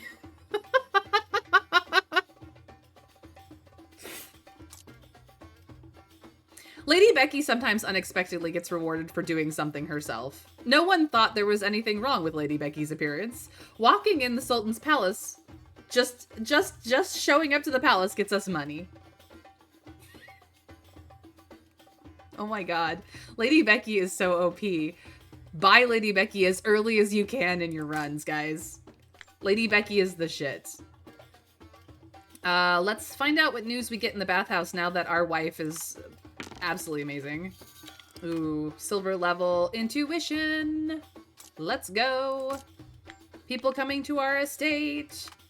Can our girl rock it? Not the highest. We still get 3 though. That's what matters. Ooh, and an event. Your farmers are worried because someone has recently drawn many mysterious sigils near their homes. Perhaps, wise master, you can find something out? These are mysterious runes. These are thieves' marks. Post an advertisement for tax collection. See if you can't flesh out the problem. Or deal with it yourself. Stop bothering me. What do we get? What do we decide? I know for a fact that mysterious runes gives us intuition. Thieves' marks gives us notoriety, or links into notoriety at the thing. Posting an advertisement for tax collection is much more interesting, and stop bothering me. It is our problem. This is our estate. Our farmers having concerns and we not doing anything about it is a problem. We want to flush them out with the tax man? Okay. Taxes. Someone dared to vandalize near your manor. Posting ads? You command guards to levy 1 silver tax for graffiti. The symbols cease. Similar tormented nobles are inspired, following suit to earn pocket change. We gain money and influence. Nice. That was worth. Oh, geez. Your neighbor, a fool who always competes with you, beat his own wife's face just to warn her not to talk to someone like you, a dirty bastard who fornicates with women using sorceress cards. Since the mud has already been flung at you, you decide to accept it. Alas, in a way that will be a little different than he imagined. You demonstrate to your neighbor with action how devoid he is in imagination. Once you are done, it shall be as clear as water from the river of Indus to him that having an obedient lover and a gentle, respected wife is a blissful thing, and that he shouldn't have treated her so abusively. Initially, the man yelled and resisted like a rabid dog, but soon, in agony, because we did not use enough lube, or any for that matter, he lost the strength to struggle, lying on the ground silently shedding tears. Now he resembled the poor woman he'd abused every day. This is what he deserved, you told him. You were the retribution for his evil deeds. While disciplining him, Maggie took the poor woman back to her place, treated her wounds, and spoke of many things to her. The next morning, the woman took her unconscious husband from among the mess. Her gaze was resolute, and when she looked at you, there was a hint of gratitude in her eyes. As you brushed past her, you vaguely spied some sort of protruding shape from her pocket. Perhaps a dagger, perhaps something else indescribable. A shiver ran through you as you turned back. Maggie was smiling faintly at you. Either that man's about to be murdered, or he's about to find out that he is now the bitch who gets pegged.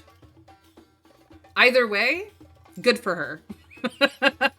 Thank you, my lovely, perfect wife, who is nothing but the best, most wonderful goddess on earth. A mysterious assistance comes when you have renown +3 and infamy lower than 3. Don't let infamy reach +3+, or you won't get this again because you've been a bad person. Good to know, Trav. Thank you. After that incident spread, many men instinctively lowered their heads and averted their eyes when they saw you. Look, our notoriety went up, and all he did was get wounded for the experience. Not just his pride, like actually physically wounded.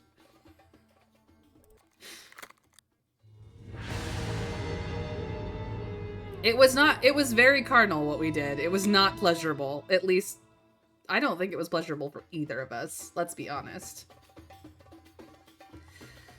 As soon as you snap the Sultan's card, a voice echoes in the Lapis Palace. Who would have thought you'd hear such vulgar, sordid scandals in court, and even use them as some sort of achievement?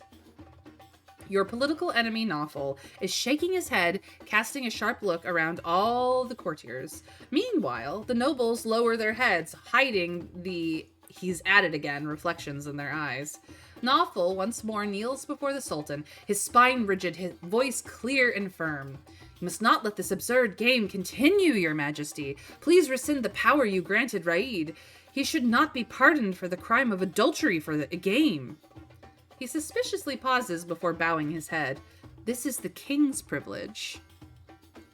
The Sultan seems intrigued by his words, smiling at you as if really considering punishing you.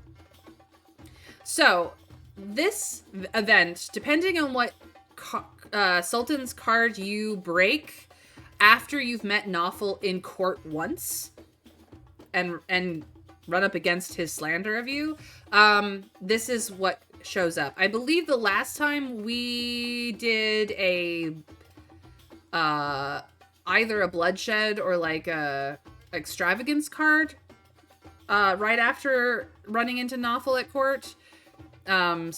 We got accused of attempting to use the cards for our own gain. This time, because we used a carnality card instead, he's saying, you know, look at this man. He's an adulterer and you are just allowing him to happen. And this is sinful and a crime. Please stop. This is, you know, only you have the right to do this because everything belongs to you. So do we agree with Nawful and be like, oh, you're correct, your majesty. Please, you know, punish me for this sin? Or do we once again go, who can stop me from entertaining you, my liege? And argue with Nawful in public.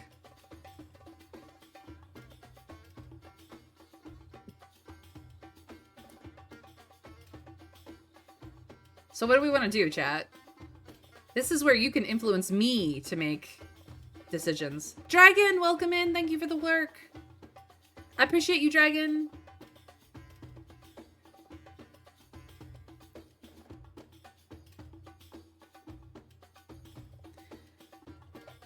I mean, agreeing with him could intrigue Nawful. Are we trying to court Nawful's attention, or are we trying to appease the Sultan here? This is literally what the choice is. Agree with Nawful, that's bound to make us friends. You have the opportunity to make friends with Noffel regardless of which one you pick here, but are we trying to court Noffel's attention earlier or more directly, or are we trying to just survive the Sultan? You finished the game, Dragon? That's fantastic. I hope that you enjoyed the ending. And remember, it does have a sequel. Dragon was playing Hell's Blades as soon as... I don't remember what the full title is. It's an excellent game. It's very much an experience of schizophrenia. And it is a beautifully written game. Like, I have only ever watched people play it. The experience of playing that game, you must do with headphones because it was absolutely a gorgeously written game. And it was a passion project for the developer who did it. It's not a game that I will ever stream because I'm very bad at those types of games. Mechanically speaking, the combat system would destroy me, but it's a beautiful game. So you were both confused and amazed. That's fantastic, Dragon. I'm so glad they got to make a second one. But yeah, it looks like Trav wants us to agree with Noffel and see what happens. So I'm gonna go do it. And Dragon seconds this. So Noffel's right. He's absolutely right. Your Majesty, he does not speak an yeah, her sacrifice. Thank you, Dragon. Neither of us can spell or say her name, but there you go. Ooh. Could this be an opportunity to escape the Sultan's game? Thinking this, you stepped forward and knelt before the Sultan. You admitted that Noffel was right, that the power and the heavy burden of the Sultan's game was too much for you to bear. Before I commit greater, more absurd mistakes, I beg you to end this game. In doing so, I am willing to bear the current blame. How can this be, my dear subjects? The Sultan laughed heartily. Isn't this what he expected? At the moment you jumped out to criticize him and advise him, he had hoped to see your downfall, to see you become like him at the end of the game, his kindred spirit. Noffel wanted to say more, but the Sultan waved him away. Leaving the court, Noffel stopped you, warning, "Don't think this is the end of the matter." His gaze was sharp, but there was a smidgen of dark blue in his eyes, glaringly evident against his pale skin. It seemed he hadn't been sleeping well lately. You shrugged habitually, not engaging in conversation, and left directly. So we have intrigued Noffel either way. By agreeing with him, we shut down his further arguments against us. By arguing with him and trying to appease the Sultan, we would have entertained the Sultan further. Either way, the Sultan was entertained. Arguably, the Sultan is the only person who wins in this situation. But us agreeing with Noffel, which is what got us into being a player in this game to begin with, just kind of, he doesn't know how to deal with that. So, yeah. We have 2 renown, 1 infamy, 1 notoriety again, and 4 influence in the court. And there are now riots outside the city. Oh boy. And the Vizier wants to talk to us. Oh boy. And we need a card. New card. Magician? Nothing higher than silver. Preferably not bloodshed. Please be kinder. We are just starting out again. Crazy bitch. Low level bloodshed. Okay. You are definitely planning to screw us later, but I will accept this. This is the beginning of our actual run 3, so the carnality card was our first. We've survived for a full 7 days, and that's it. Here we are. Audience with the Vizier. The girl's returning the book. Sickness outbreak. That's not good. Haunted Mansion is now available. This is where we are on the map. Okay.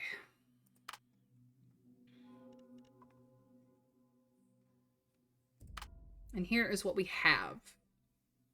So we're building up quite a bit of intelligence here, which is great. We've got at least 2 pieces of intelligence that we can upgrade to a bronze as soon as the Sultan retires from the court for a little while. So that's pretty good. And we've got higher level pieces for what we actually want to get done, which is also very good. We have a couple of awkward books.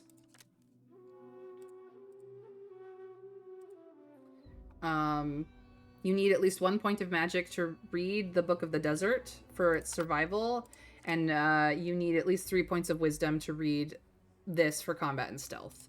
So, and we're about to get a 3rd book back from Lumera. So there's that. Who's at court? Adil is at court. He's not that big a deal. The High Constable is in opposition, but we could literally send our cat and it would be fine. What is this? The Abusive Man is sick. Smell the wound. Sounds within your body, the color of vomit. I'll tell you that the footsteps of death are near. It'd be best to have something that can boost physique so that he will survive. Stacked sickness and injury status will reduce character check values. You will permanently lose deceased characters. Placing herbs can prevent death. There are no cards here that will give physique. There's literally no intelligence cards that give physique at all. So the fact that it would say, oh yes, these are valid for this slot, bullshit. But I actually think it's only valid because of the reroll. Not for the stat, but for the ability to reroll. This is what his stats are like right now. So that's why it's a problem for him. If he has no physique to roll, he's probably going to die. Which will have effects on the game. This will resolve during the day.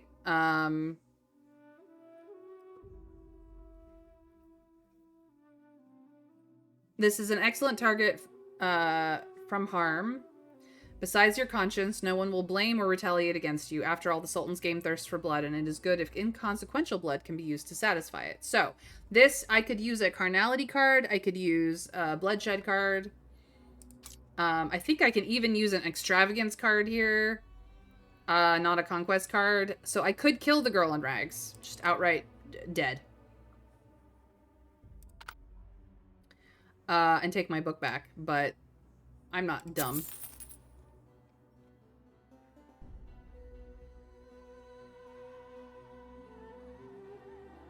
Did we have a bloodshed card that we could spend on the neighbor?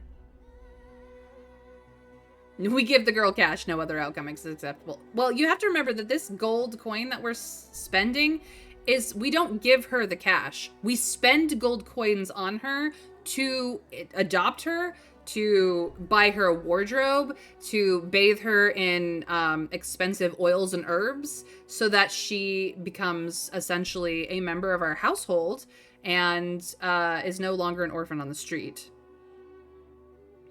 So...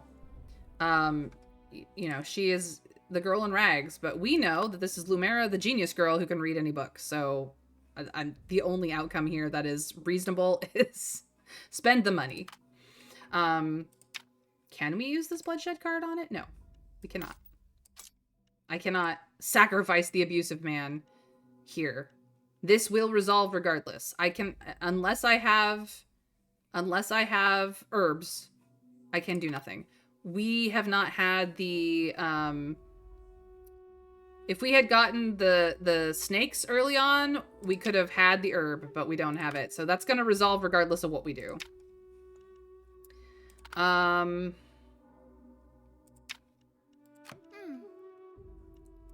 Sir, riots outside the city really requires a conquest card.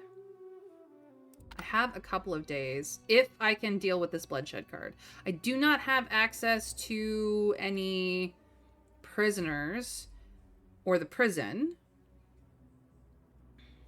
Who's in the bookstore? Amur is in the bookstore. The old judge. Wow, Lady Becky can even go here. That's crazy.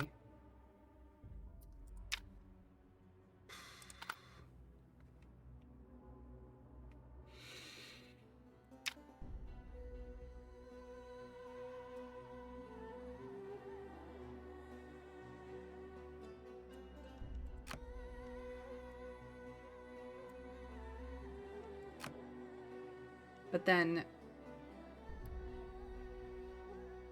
who do you sacrifice? Like, that is valid. I could just kill him, but I don't wanna. I don't have any sacrifices that I would want to sacrifice.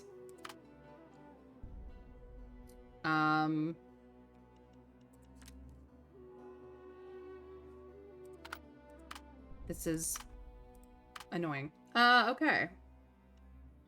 And if I throw this in methinks, it's literally sacrifice somebody, sacrifice a person that you have. Like, that is the only option that methinks will give. So I just don't have a good target for this bloodshed card. I do, however, have the ability to change it if I want to. So if we get into the last couple of days and I still don't have a good target for that card, we could do that instead. But I think I'm just gonna go here because this will give me a target for this card, actually. Lady Becky can go to court for us. Anal can run the estate. Our wife goes to the bathhouse.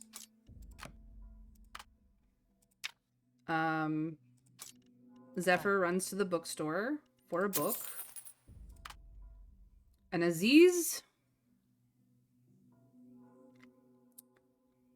does nothing. He chills. He hangs out.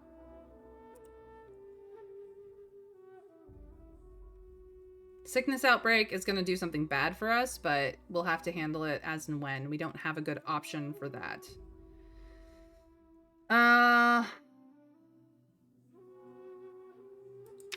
This is Conquest or Extravagance. This we need to sacrifice for. This I could really use a Conquest card. I would really like to use a Conquest card for, just because it causes less problems. This requires more wisdom than Aziz currently has. Although, do I have... Hold on. I have a Silver Intuition card. So actually, he might be able to handle it on his own.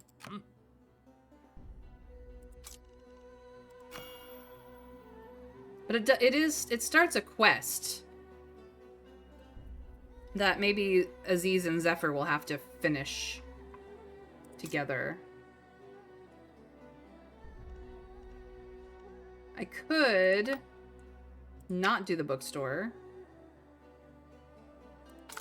and have them go with that, because Amur is fine.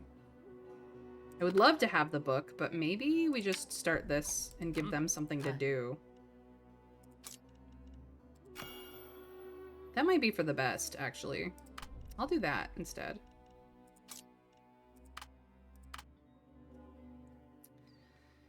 Get the Wolf King started early, I suppose.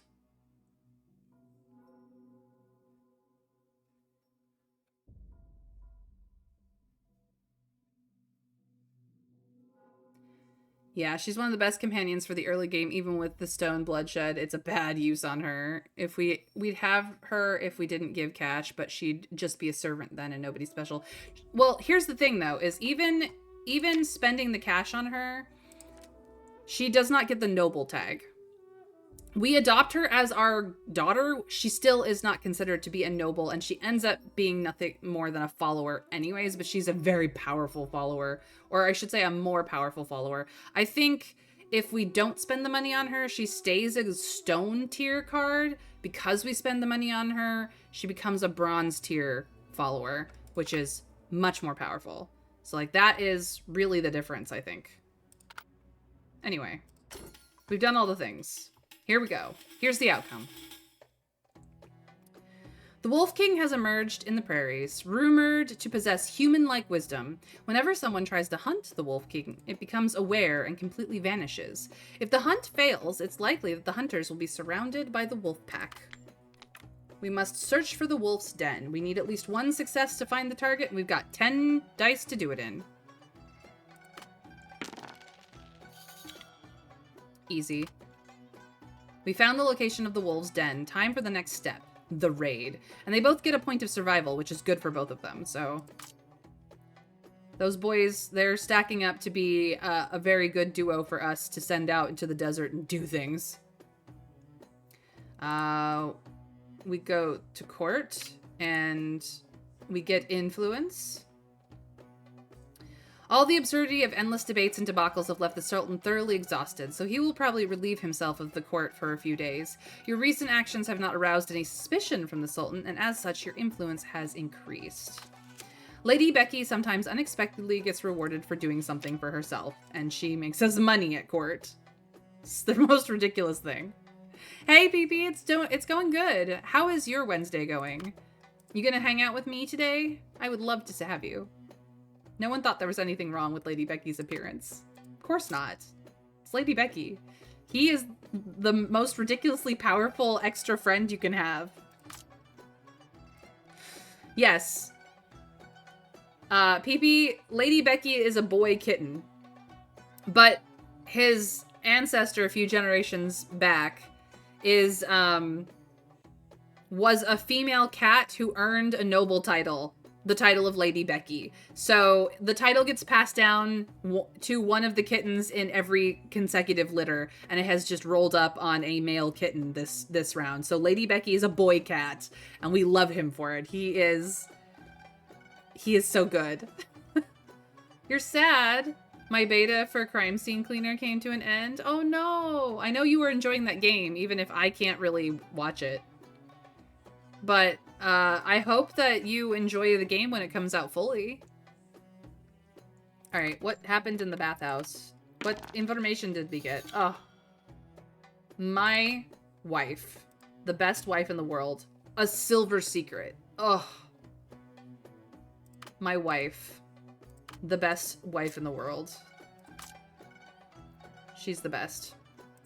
Alright, in all... How's the estate going? Do you make me good money today?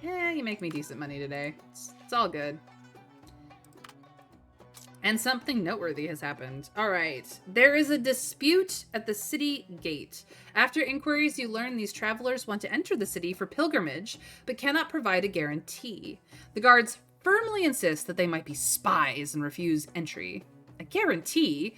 You've never heard of a city entry guarantee. Maybe it's a new ruse by the soldiers to extort? We get to make a decision. The game is out. It was the update, so to Nightmare Mode. I need to check something out, so you might be able to see it. Yes, if they've upgraded the opportunity to change the viscera into any color other than red, I could watch the game. If they make it into, you know, green alien blood, like Mortal Kombat did in its heyday, that is all I would need to be able to watch that game. Literally, green, blue, black, brown even is fine. Just any other color than red, and it's fine. My phobia is such a fucking weird thing sometimes. But yeah, so like, my favorite joke in the entire world is the blue blood joke. Because so long as it is blue, my brain does not cause problems for me. So yeah, you've said they've had a safe mode. I was in your stream yesterday for a little while, and you were talking about it, and it's fine, but like, I just need it to be a different color. The dev says it's been added as a safe mode in the settings. It changes the color and removes the thing from collectible objects and bodies. Yeah, that's all I need.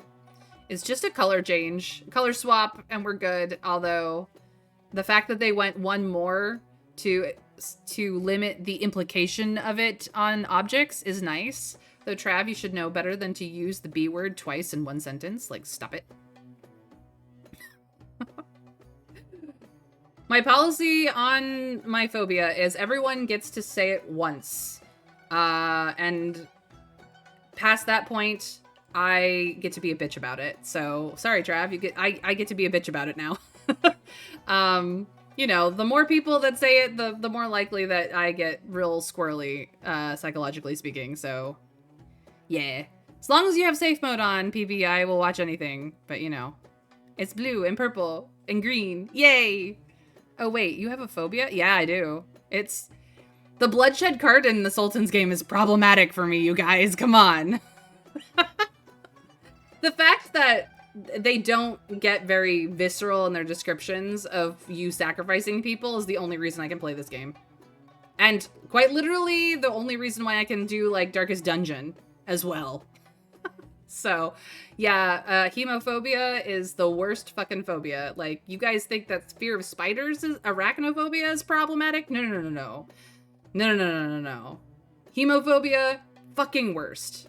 The fact that it doesn't start with a B is the only thing that makes it reasonable to say I have hemophobia. Can you believe that? So dumb. Anyways, let's get back to this event. Do we guarantee the pilgrims into the city? Do we assist the soldiers in extorting them for money? Do we bribe the soldiers so that they stop extorting people who don't have the money to begin with? Or do we identify the spies? Because clearly there are spies.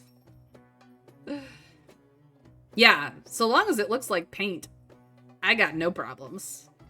Thank you, PP. You are always the sweetest person when it comes to, like, even going as far as changing games just so that you don't, when I come into your chat, just so that you don't upset me. Like, you are, like, the sweetest sweetheart in the world for doing that, because most people are like, you're hemophobic? Oh my god, how do you exist in this world? Like, it's not even a problem.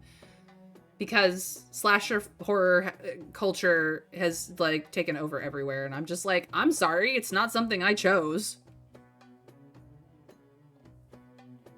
Anyway. Yes, I know about the phobia of having phobias. That one is a mindfuck, man. Guarantee because we're nice people, or bribe the soldiers. I think we did the guarantee last time, which gained us notoriety influence. Bribing the soldiers might solve the problem. I don't know. But we have a choice. Yeah. Like, I have to explain to people all the time that the only person who knows the limits of my ability to deal with my phobia is me. So the only person you can trust to say where the line is me. If I tell you it's fine, please just believe me. The phobia of long words is ironic because the phobia of long words is also a really long word. Identify is +2 influence, but -1 renown. We can take the renown hit. We can. Like, our influence is pretty high right now, so, well, I mean, it's not the highest we could get it, but it is pretty decently high for being only, like, second Sultan's card into the game, so. Guarantee for renown, bribe for notoriety, yeah. I kind of want to court a little more notoriety, so we're gonna bribe the soldiers. Ah, these travelers from other places have heads as thick as elm. You pull them aside and explain the twists and turns to them. The travelers, half believing, handed the guards a few gold coins, and the guards' harsh tone changed to a smile and allowed them to pass. Everyone, including the guards, were very satisfied with you. Yeah. Everybody gets what they want. The smell of the wound, the sounds within your body, the color of the vomit, all tell you that the footsteps of death are near. When it knocks, everyone is alone. But it's not killing us. We have literally no chance of... The abusive man just dies from the things that we did to him. I'm sure his wife is better off, to be quite frank. Just like every mortal, died from injuries and sickness. Aw, poor baby. Hey, Mr. Scrake, welcome in. Thank you for the lurk.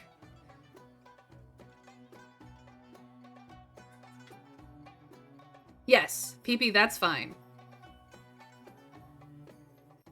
Like, I know that their opening animation probably hasn't been changed, and if it's just that quick of a, you know, implication thing, it's fine. Seriously, I rarely ever see you start a game, so don't worry about it, honestly. She wandered near your house. God knows how, only knows how she found your house. It seems she wanted to return the book. So we raise her as our own daughter. You order servants to prepare a chamber befitting her now nobled status, purchasing fine clothes, jewelry, and exotic spices. After a complete transformation, she emerges as a remarkably graceful, keen, and endlessly curious lady, a treasure whose true value only you recognize. This brings you to an unexpected delight, even providing comfort amid the Sultan's game. Yet Lumera, still unaccustomed to her noble station, soon returns to the servants' quarters with all her books. We gain renown for taking her in, but she does not get the noble tag, is the only thing. But we do get our book back, so it was not a loss.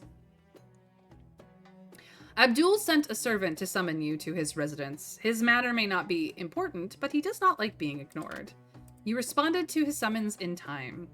Abdul is very pleased with your courtesy. Half the candle burns down in empty prattle, then he casually mentions that Murtaz did not appear at court today. Abdul smiles, but there is a malicious glint in his eyes. Murtaz is the Sultan's most trusted courtier. You should talk to him. I hope to see him at the Sultan's Golden Palace tomorrow, and every day after that. Don't disappoint me.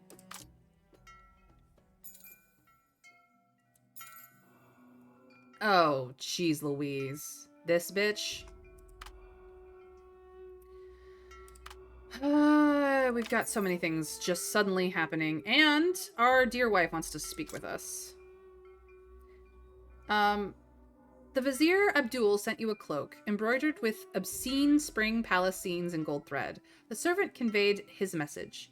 You merely did what any man would do, and I heard the detestable Nawful even impeached you for it. If I were you, I would surely retaliate fiercely against that scoundrel. We gained the Cape of Spring. Okay. That was unexpected. The House of Delights has refreshed. We have the Mysterious Assistants, the Headless Dragons, the Vanity. I have killed you twice, and yet still you haunt me, bitch. Mysterious Assistance is so good, and I'm very tempted to throw Zephyr into it again because that did help him. But I could really put anyone in it, and it would be of great help. This is Lumera's starting stats as well as our Genius Girl. I could throw her in right away if I wanted to, but she's a problem. I've not shown you what problematic bullshit she is, but she is a problem. I tend to use a silver bloodshed card on her and make him as immediately as I can because she a problem. But we could resolve her other ways, I suppose. The Day of Charity is just literally spend money. Bloodshed Carnality. We could do this, but it's very public. Good deeds gain strength, though. And strength and faith, though. And faith is good to have, so I am literally just going to spend the money. And call it a day. We can upgrade. We don't have the true taboo option or other matters. We don't have convictions to synthesize, but we can do... Upgrade this into bronze, please. Yes, very good. Alright, my dear lovely life. What is it that I can do for you? My love. My goddess. She is the worst. Laudatory.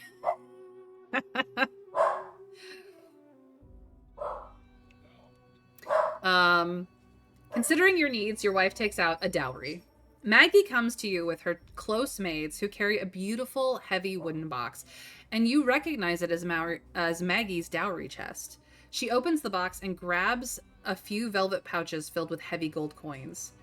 I wish I could help you more, my love. Take these. At least don't worry about gold coins today. Maggie can have used these shiny things to get beautiful silk, luxurious jewelry, and exquisitely decorated sitting room, but she chooses to give them to you. Don't refuse or I'll be angry, but don't do anything to make me sad or I'll be angry too. Maggie says this with a smile, but her eyes aren't smiling. She gives us 5 gold coins. 5 gold coins, you don't understand. 5 gold coins in this game is actual serious wealth. The fact that as you go through the game, we find 5 gold coins to be not that big a deal just goes to show how wealthy a noble we actually are and can become. This is a serious amount of wealth that our wife, from her own funds, from her own dowry, has handed over to us to say, I can do nothing more than this to help you with with the burdens you bear. Our wife literally is a goddess in mortal skin, and anyone who says otherwise who plays this game, you're wrong. You're incorrect. Maggie is the best card in the game. Hands down. Even as a bronze character, when you first start playing this game, even as a bronze card, she is the most amazing character in this game. And you cannot convince me otherwise. All right. We can comfort him. We can go to this. We need to do this, like, immediately. You can also achieve your goal by leveraging infamy or influence. Our influence is 5. If we have at least 5. So we could just go. Not comfort him with the 3 coins. Just go and not send him any money at all and see if that does better.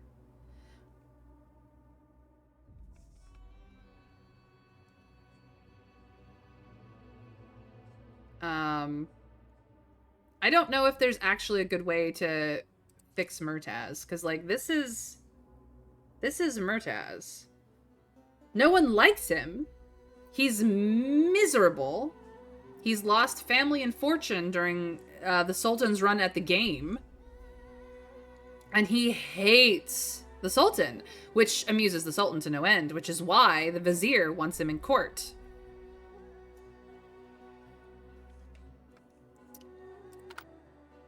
I just kind of want to use him as a bloodshed card to solve this bloodshed card, because it's literally the only option I have at this point that doesn't screw me. I have enough influence to try and push him in a different direction. I'm going to double down on that offer. I don't know if that's going to help me. That actually may be the wrong play. We're going to try it.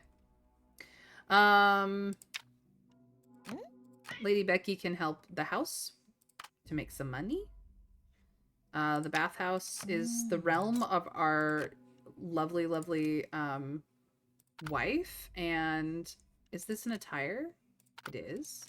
She's not wearing anything, so before we even put her in here, she gets the Cape of Spring to help her out. Now she's very good at this. Excellent. Okay. Lumera, Aziz, or Zephyr? We did Zephyr last run. I think that upped his combat and survival or something. We could do Aziz instead and see how that rolls out. We could do Lumera and just start her off with better stats before she reads any books at all. Send Lady Becky for the mysterious assistance? Ooh. Ooh, you have a point. That could be a masterstroke.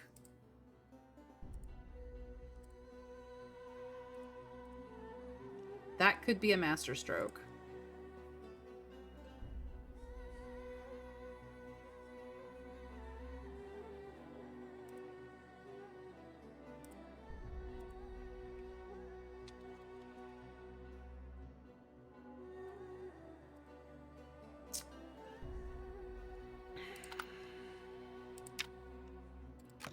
Because, see, here's the thing. This is Lady Becky's stats. Lady Becky is not just a follower.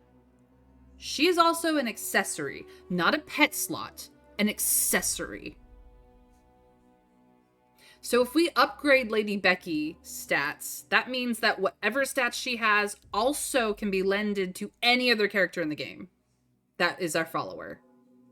Oh my god, that is exploding brain, Rikavi. That's a master stroke. Holy crap. Lady Becky, get good. Holy shit. Yeah, that's a bookstore. Hi. Go get us a book for our girl. Hey, Zachy. How's it going? And I have two people who... I said I was going to do this, didn't I? But I don't have a conquest card. I've got one more day before that is a problem. Sewer Crocodile, though? Aziz does not have more than one combat, but I have cards for that. Aziz can do this.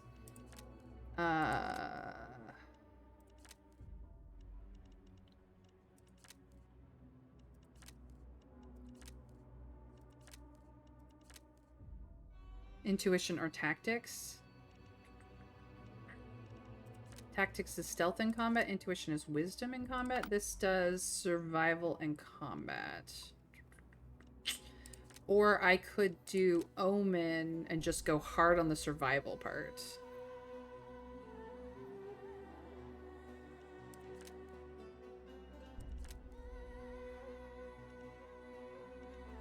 It's just to go hard on the survival part. And catch us a crocodile. We'll get the crocodile early. He'll be good. Okay, so that just leaves us with Lumera. What book do we want her to start with? Not Battle of the Night. Survival's fine, but probably the Wisdom. As much as it destroys her charisma and physique, she will get more of that later with other books. Let's give her all the Wisdom. So that she's very useful to Mahir later on.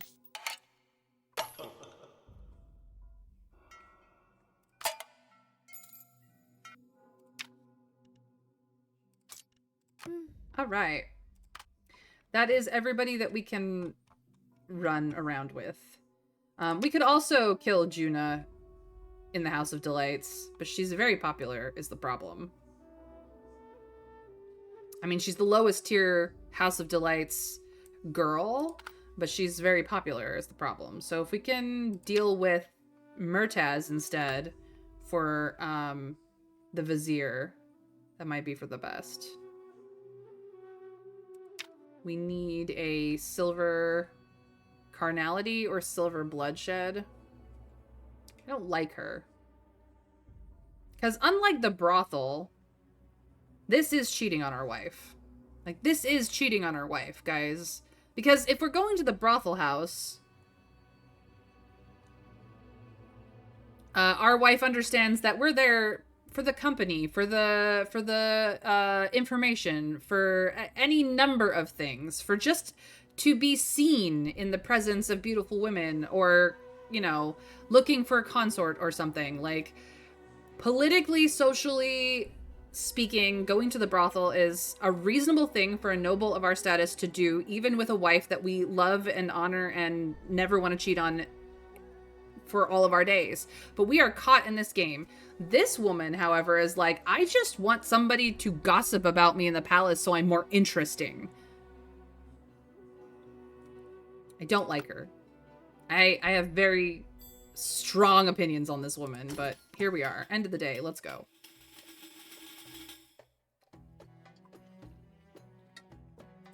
Traveling merchants tell tales of a rare beast known as the crocodile living in remote forest rivers. Now, due to a rich man's mistake, a crocodile hatchling has slipped into the sewer. No one knows if it's still alive. Time to check. We need at least 3 successes to capture the crocodile. Out of 9 die. Can we do it?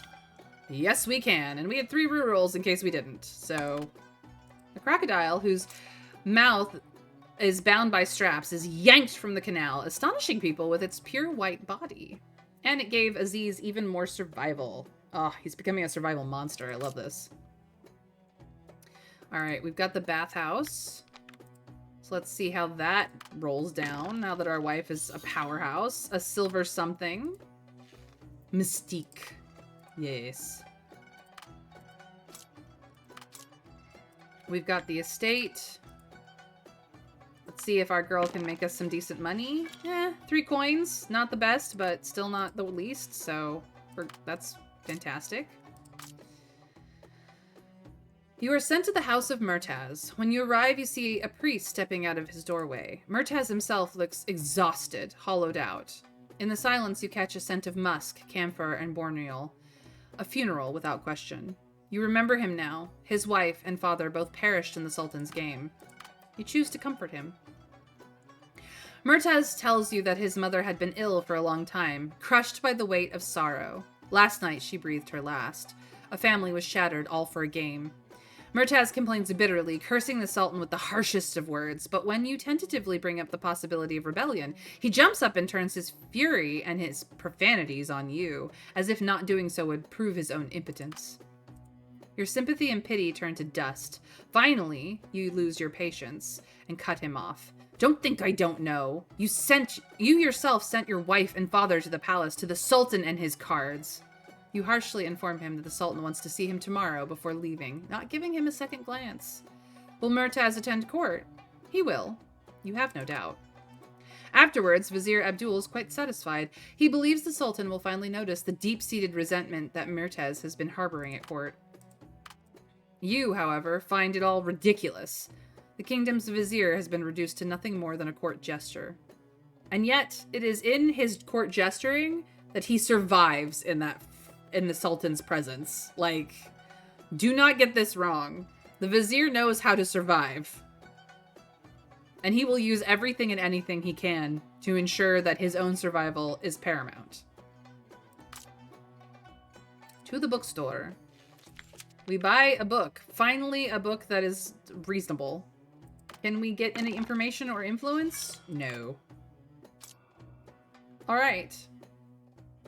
Someone beats drums and gongs at your doorstep, singing hymns loudly. As you open the door, a group of children shower you with white flowers and shout, "Hooray!" and "Thank you!" before you figure out what's going on. They pull out a donation banner for the pure children. We could offer to donate a large sum. We could offer to donate a small sum. We could decide to give absolutely nothing. Either way, some event will happen. Now, we are not making a lot of money right now. We've got 7 gold coins to our name. But we have just upgraded Lady Becky, and she does help out at the house a lot, so it's possible that we'll make more money in the future. What, however, do we want to do here? Chat, weigh in, please. If you are just lurking, know that you are wanted and loved. If you are watching on YouTube, you are still wanted and loved. We adore you. But if you are here and capable of weighing in, please, I would love to hear from you. Donate lots and lots? All right. I mean, I certainly can.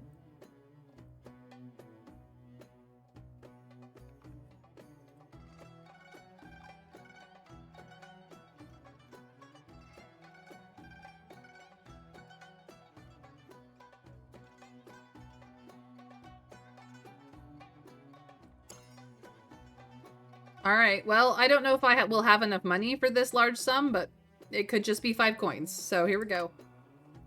This is a great opportunity to gain fame, and besides, you genuinely wanted to help these children in need. Generous donation has appeared. The Sultan is like the sun, projecting vast distorted shadows named power when away from the court. The Sultan is still not seen today. But I see. Suddenly you realize what's behind those secretive glances and smiles. At the end of a weary day, as you're passing through the shadows cast by the Sultan's palace walls, ready to return home, a woman in white stands in your way. Her pale hands and silver hair seem to glow brighter in the darkness, piercing your eyes. "Do you need help?" she asks with a sense of approval. "This is what you deserve." Whether she's merely a mortal hiding her identity or a messenger of divine power, what harm is there in making a request? So we make a very strange request. The old woman pondered for a moment, then takes out a bag of gold coins on the spot from her robe and gently places it in your hand, briefly caressing your cheek.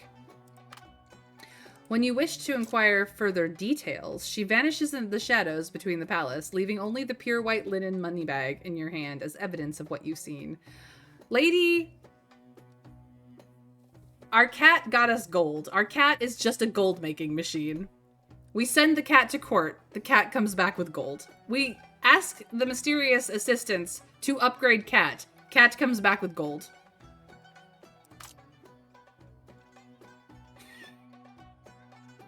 Lady Becky just prints money, you guys. How ridiculous. I love this cat.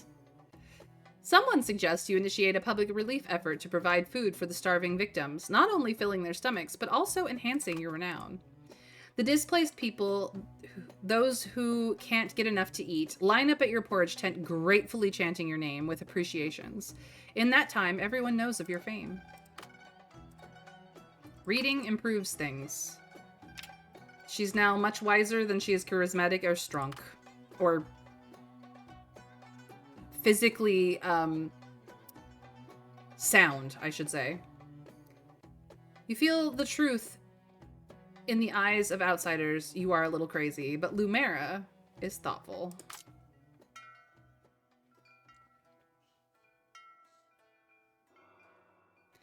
Message. Recently it's been heard that 2 nobles angered the Sultan and were imprisoned. Okay. And our wife wants to talk to us.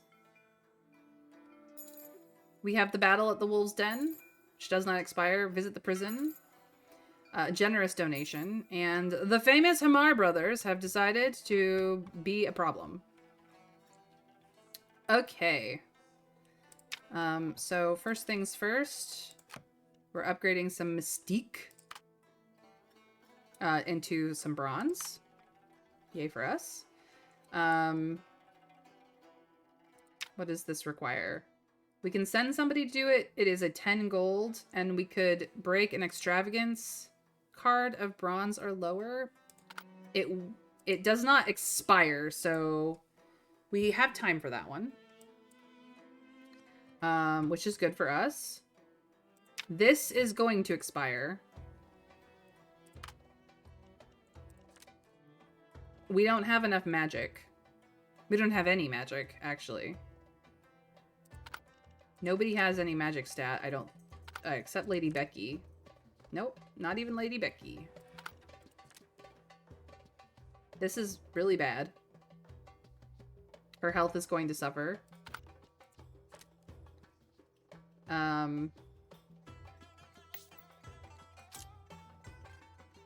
So because of that, she can't equip it though. That's the problem. Wait. That's not what I wanted to move. Get this off. Whew. We've saved her. She just needs to wear some leather armor. That's all. It's fine. Okay.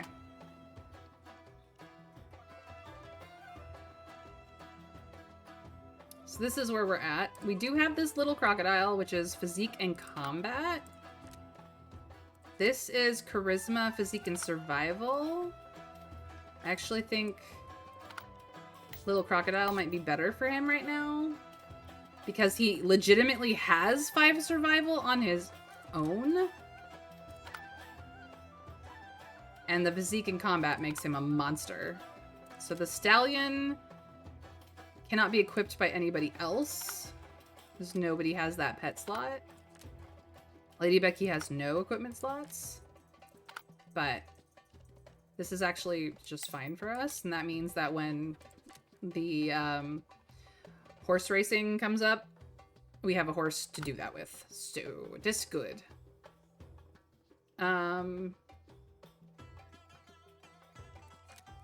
This is sociability gain, which would be very good for us to do 4 in all.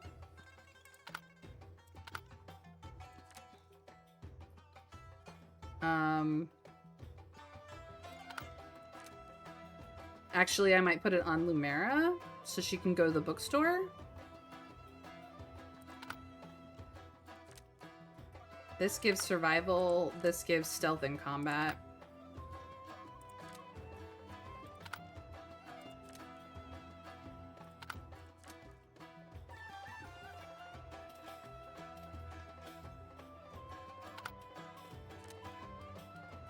Yeah, because Maggie has sociability now, so it might be better to put this on in all. Lumera needs wisdom over anything else. Okay. What's our influence? Our influence is at 6. We can go to the prison, no problem. Like, done. Visit the prison. Done. Quaes and Jawad are here. We can send people to talk to them to start their quest lines, if we want to. Might not be the best idea to do right this second. We do have to deal with this, but we don't have the conquest card. We only need a conquest card for, like, the second part of this quest line, so we're definitely doing it. But we have to go ourselves.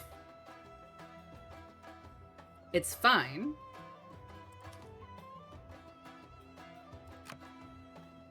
We aren't gonna need that. But, like, I don't have a card to put in it. So, we're gonna do that. What does our wife want this time? Ah, at nightfall you were sitting by the window worrying about the Sultan card. A pair of warm and soft hands rest on your shoulders. What a cruel fate. What a terrifying thing. Why should it be borne by you? Maggie says softly while gently massaging your shoulders. There are so many scoundrels in the Empire, so many impatient to harm others, but why must he force you into this game? You cover her hand with yours, turning to meet her gaze. Her beautiful eyes are full of worry and love. You kiss by the window, alleviating the worries about the future, at least for this moment. You have a partner who loves truly, something even a sultan has never had. Such enormous happiness. God, we love our wife. This is why. She's literally the best.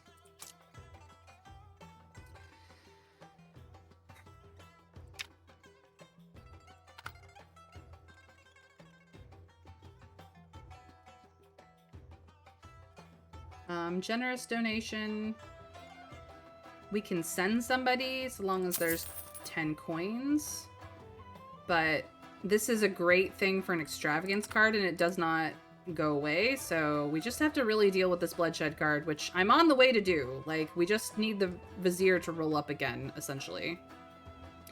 The Hamar brothers are a conquest of silver tier, so that's something to consider. This is a conquest of bronze tier. It won't vanish. So that's something to consider. Does mean that our wife can go to the bathhouse as per normal.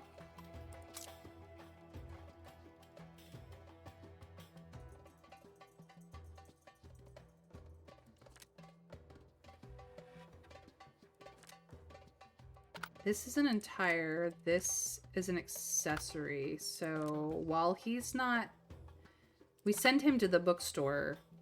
That's what we do. Iman isn't the bookstore? She doesn't have the wisdom. Like, this is the reason why I would send her to the bookstore. I don't actually think he can get us support here, though, is the thing.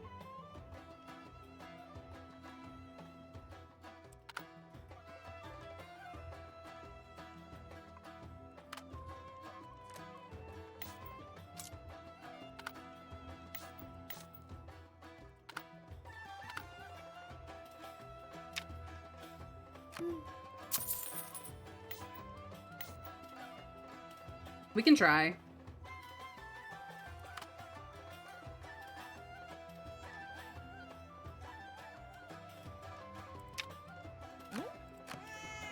This just works out. I had a different attire on her because the physique thing. Well, it is what it is, I guess. Zephyr, what are we doing with you? We have enough to get this charisma. I don't think I want to spend all my money on it, though. I don't think you have anything that you can do except, I suppose, visit somebody. We'll just go talk to him.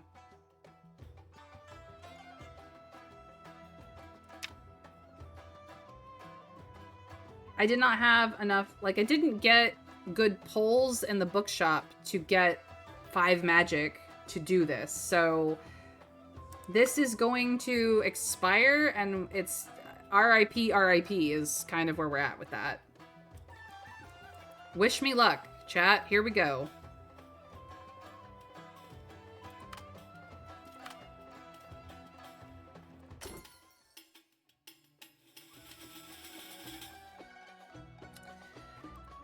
Come across a rumor that there are riots outside the city, and a noble lady is caught by vagrants. You try to stop the attackers, but it is clear that they are no ordinary vagabonds. Though their clothes are torn and their faces are covered with dirt, you note how well built they are. They have even trimmed their beards. You prepare yourself for a tough fight. We need at least 3 successes out of 22. I don't know. Did we save her?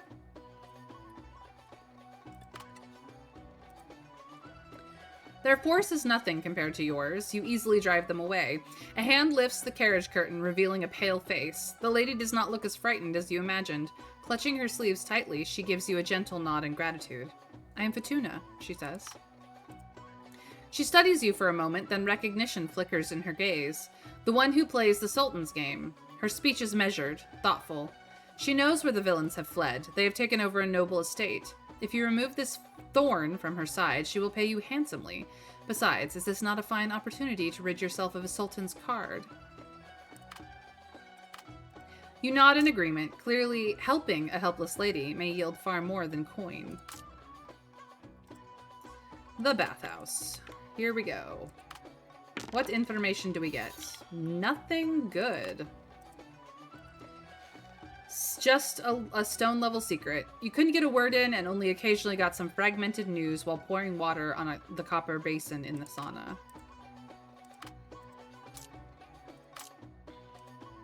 People still come to our house. Mostly to hang out with Lady Becky, let's be honest. We made good money this time. The Sultan is still not seen.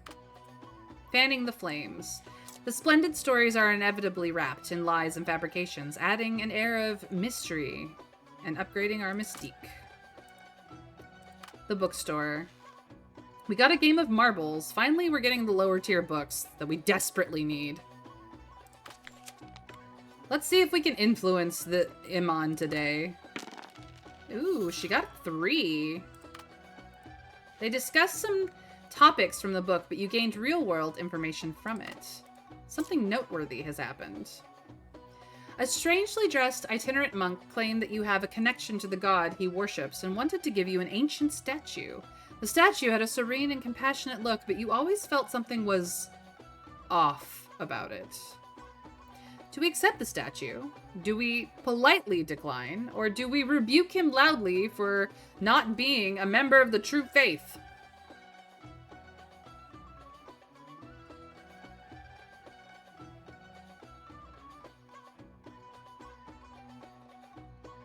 I believe we have accepted the statue, and oh boy, did that get us some insight. We have politely declined the statue, and I think that gave us a piece of information. I don't think we've ever rebuked this man loudly, but I don't know what it does.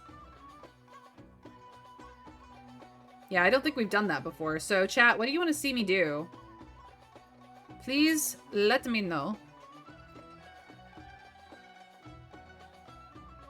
Rebuke? You want me to rebuke him? I could.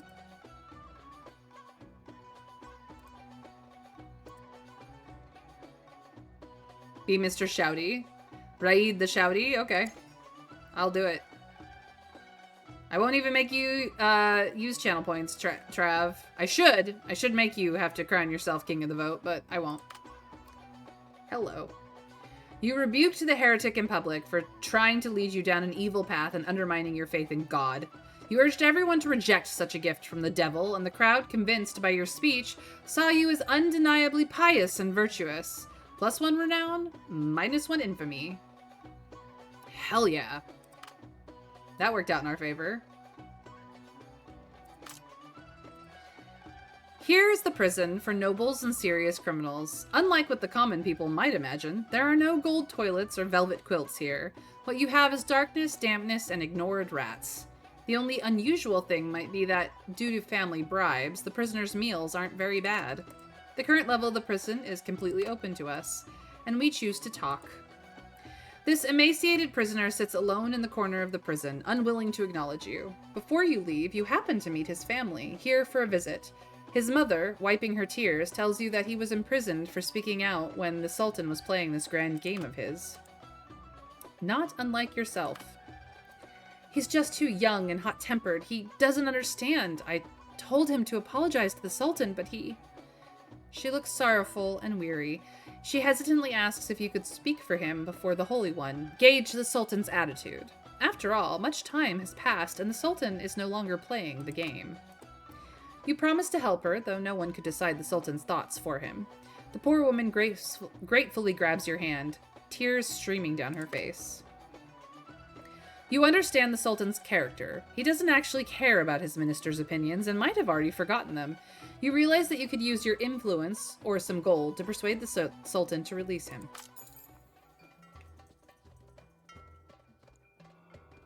Someone has come to your door hoping to see you. Hello, Mahir. The Vizier Abdul sends a servant to summon you again for a chat at his residence. Oh boy, we got all kinds of things going on. And horse betting on top of it all. And Aziz wants to talk to us. Holy shit. Could we have any more complications? I probably shouldn't have said that. Because the answer is fucking yes. Remember that infamy that I had a point in? No. I have no infamy now. Look at that. 5 renown, 2 notoriety, 6 influence, no infamy. What infamy? I am never infamous. Also, I just like the sound of the coins.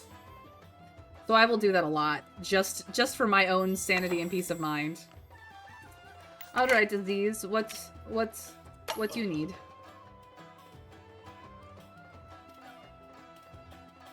After the charity relief, Aziz slowly walks up to you.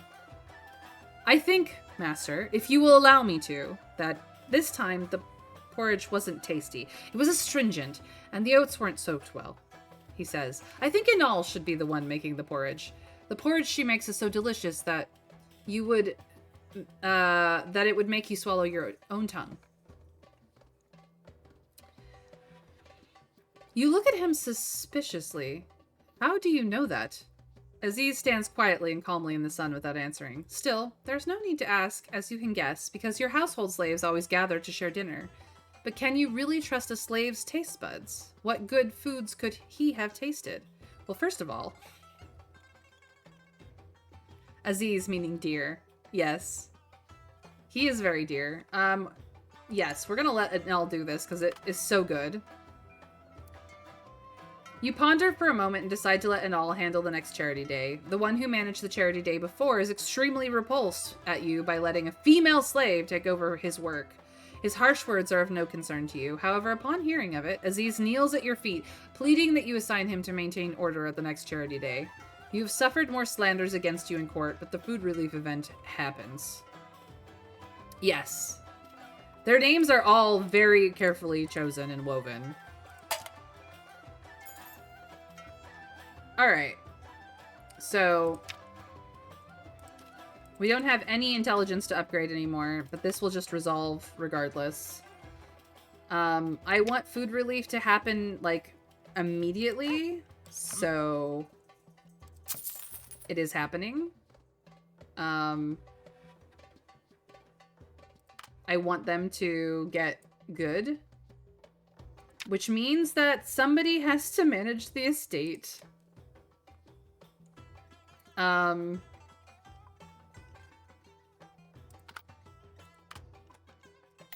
Lumera desperately needs the leather back.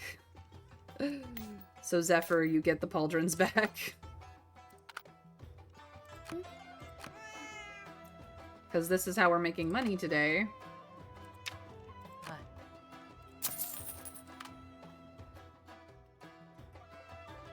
We are going to the audience with the Vizier immediately because we need to.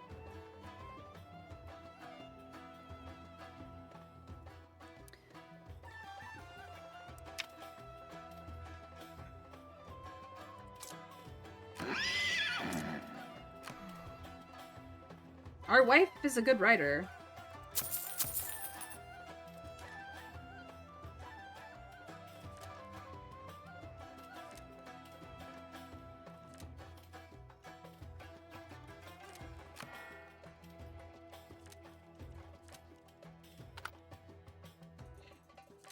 I mean, 2 physique with the stallions, 2 physique, and 3 survival, mostly from the stallion plus the opportunity.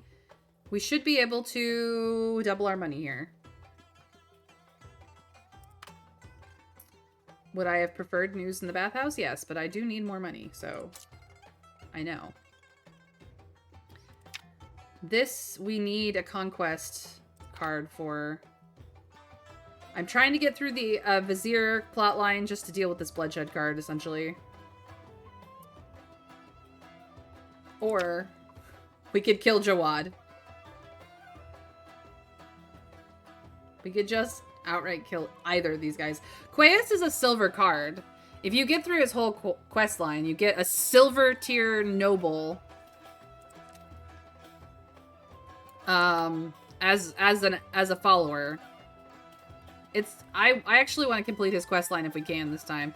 Jawad is a bronze tier noble who tries to assassinate you, and the last time he assassinated me, it was an awkward moment that screwed over another thing I was planning on doing, so I'm kind of mad at him. Maybe I kill him. Like, I could just bloodshed card him right here. But, again, he's someone you can recruit, so I don't know. This is where we stand. We still have some days on this bloodshed card. We could even just trade it. Vanity is the thing that's going to get awkward here shortly. But we're okay for the moment. Let's see what happens.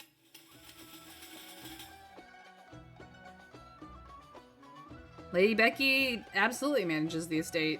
She is helping the estate, let me tell you. We made money. Lumera and Lady Becky is killing it. These two. Powerhouse. The Sultan is still not seen. Nothing got upgraded. You send your rider and steed to compete. Place bets. If victorious, you may receive a reward. Failure means losing everything. We need at least 2 successes to win. Our wife, ladies and gentlemen, can do anything.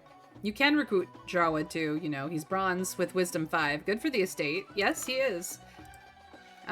He's also an asshole whose event of assassination you can't avoid.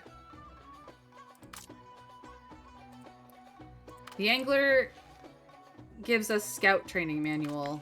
And maybe we can influence a person. Nope. No information, no influence. Okay. Zephyr, you failed me again. Abdul sends another servant, summoning you to his residence. It may not be that urgent, but he does not like being ignored. Crafty 7 Asterian buffering? Oh no. That's crazy, dragon. You suspect Abdul has come to see you about Murtaz, and you are correct. Somehow, that coward has found the audacity to threaten vengeance against the Sultan. A drunken boast, perhaps? But Abdul, ever the Sultan's most faithful servant, will never tolerate such treason. He has chosen to teach Murtaz a lesson he will never forget. Again, the hungry poor squeeze outside the tent, waiting for your alms. Following Aziz's advice, you entrust today's porridge to Anal.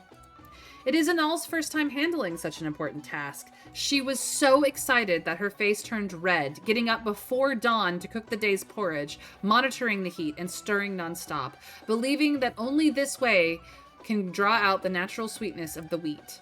It tastes much better even without expensive sugar. She is right.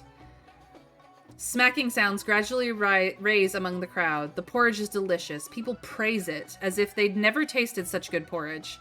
Hearing that, Inal proudly lifts her head before shyly lowering it again. She gains charisma and piety. But Just at this moment, a commotion raises in the crowd. We have 8 dice on our Aziz. We need at least 2 successes to deal with this commotion. Easy street. Aziz and Anal accurately find the source of the disorder. It was a tall old man who seemed to have been a mercenary in the past, covered in scars. Aziz walked over, pinning him to the ground with absolute force before he could react. No matter how he struggled or begged for mercy, the silent giant slave would not let go.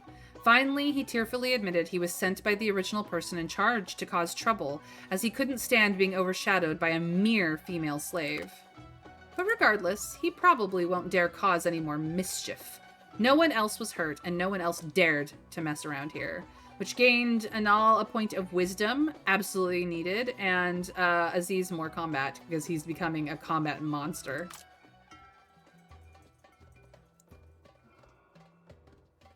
You spot Nawful at the Angler's bookstore, his head buried in an ancient book. You haven't decided whether to mock him or ignore him when he spots you, and leaves as if brushing off dirt, leaving behind a book he was perusing. You vow you have no interest in what he reads, but inadvertently glimpse the cover's title, The False Freedom. What is this? This title piqued your interest. As you skimmed through a few pages, you found it to be just a collection of commonplace political allegories, describing various ugly behaviors under a tyrant's rule, filled with cliched viewpoints, nothing noteworthy. However, wait. You suddenly notice a note tucked within one of the pages. You discreetly slipped it into your pocket, intending to examine it at home. There we go.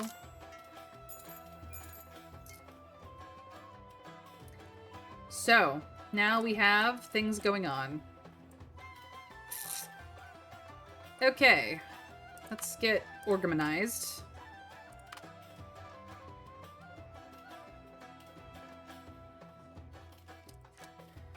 We have a game of marbles, which is wisdom and magic.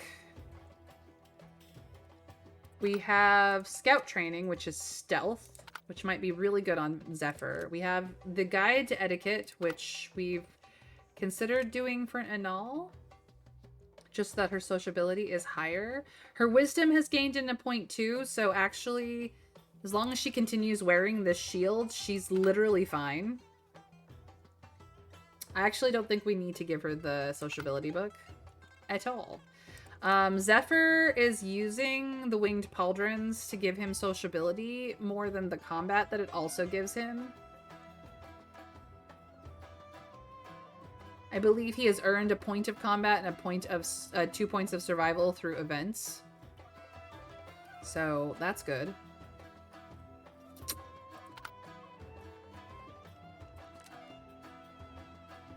We could put more sociability on Lady Becky. I actually... yeah, I don't know if she can go there, but we could also put more sociability on our wife.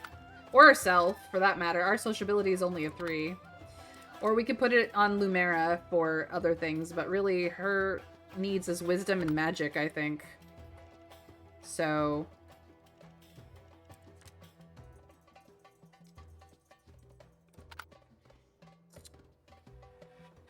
I might save the sociability for somebody else, honestly.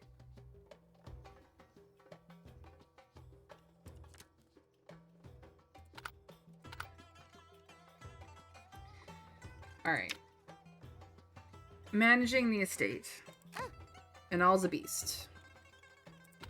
I don't know what I'm doing with Lady Becky yet.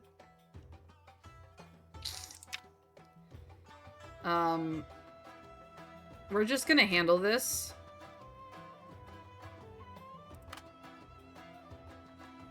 Because I need to be able to kill him. I don't have anything to upgrade here. I do need to start working on this. Lumera cannot... This gives wisdom. Okay, so game of marbles immediately on Lumera, because we can wait on project investiture for a hot second. Let's just get her wisdom and magic started.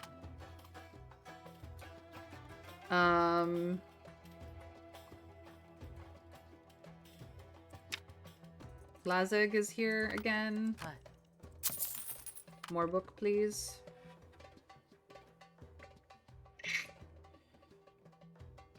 Nothing over here is time sensitive at the moment. Hamar Brothers and Vicious Dogs are... An extravagance card here might actually get us racing dogs. Or a dog pet, honestly. Interesting.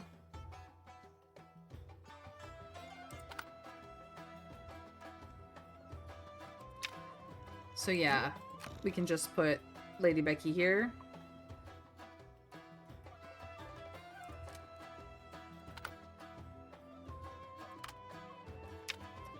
Our wife in the bathhouse.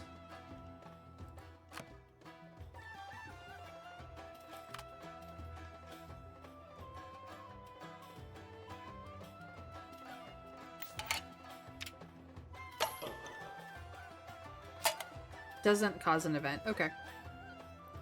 How's it going? It's going good, PP. We're doing.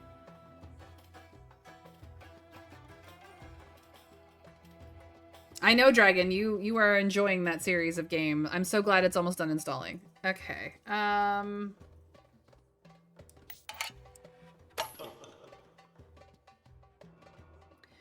You sent people to investigate the address on this note, and they took some time before realizing that hidden behind some twists and turns, the remote mansion actually belongs to Nawful. You feel a slight stir. Was leaving this note a negligence? A coincidence? Or a bait for the willing? You might watch Nawful's movements these days. Maybe he really will. So we've started that event process. Does this do anything for us? No. Okay.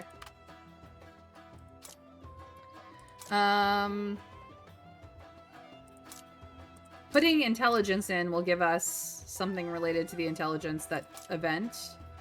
Putting money in does the same, but actually, Aziz, I need you to go...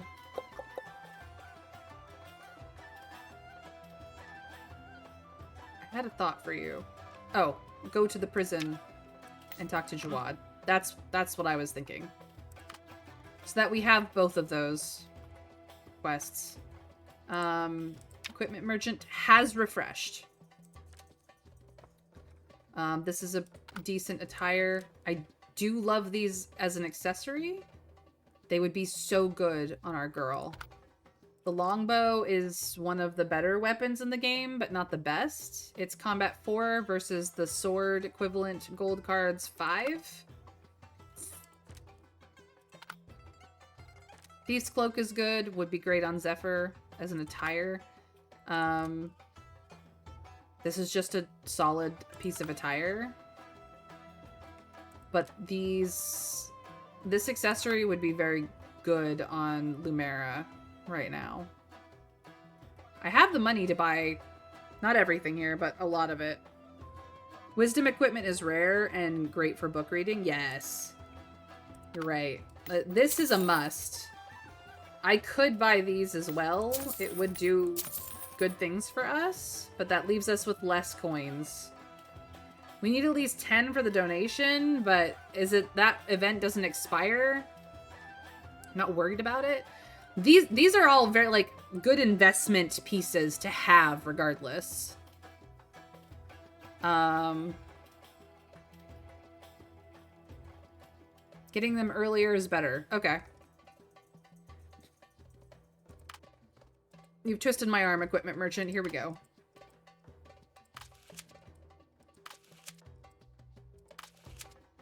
Thank you. Come again. Okay. Well, since I want to equip these, we're just going to have to... Bloop. Oh, that takes off. This is also an attire. Okay. So currently I need him to have this, if nothing else. This is also an attire. 3 attires. Okay. So It's fine. Her, on the other hand, needs this accessory. And we can give her...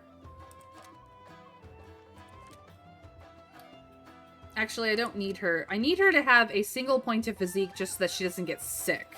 Which is why I have the leather armor on her. So yeah, this is where we're going, and then she can upgrade with this book even further. This is an accessory.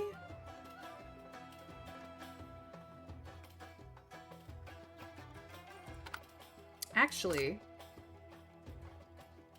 hold on. Hold on. Uno momento. If we do this and do this and then do this. I mean, yes, I liked this charisma on Inal, but charisma doesn't have anything to do with running the house. It's wisdom and sociability. So as long as she has bumped up sociability with something, it just means that she's wearing a weird piece of armor around the house. It's fine. It's fine. And technically, I could also do this. And it becomes even more fine. But I like the option of having Lady Becky available to go places like court, if need be. So, this kind of works out better for what I am building Zephyr towards, and we're just gonna roll with it.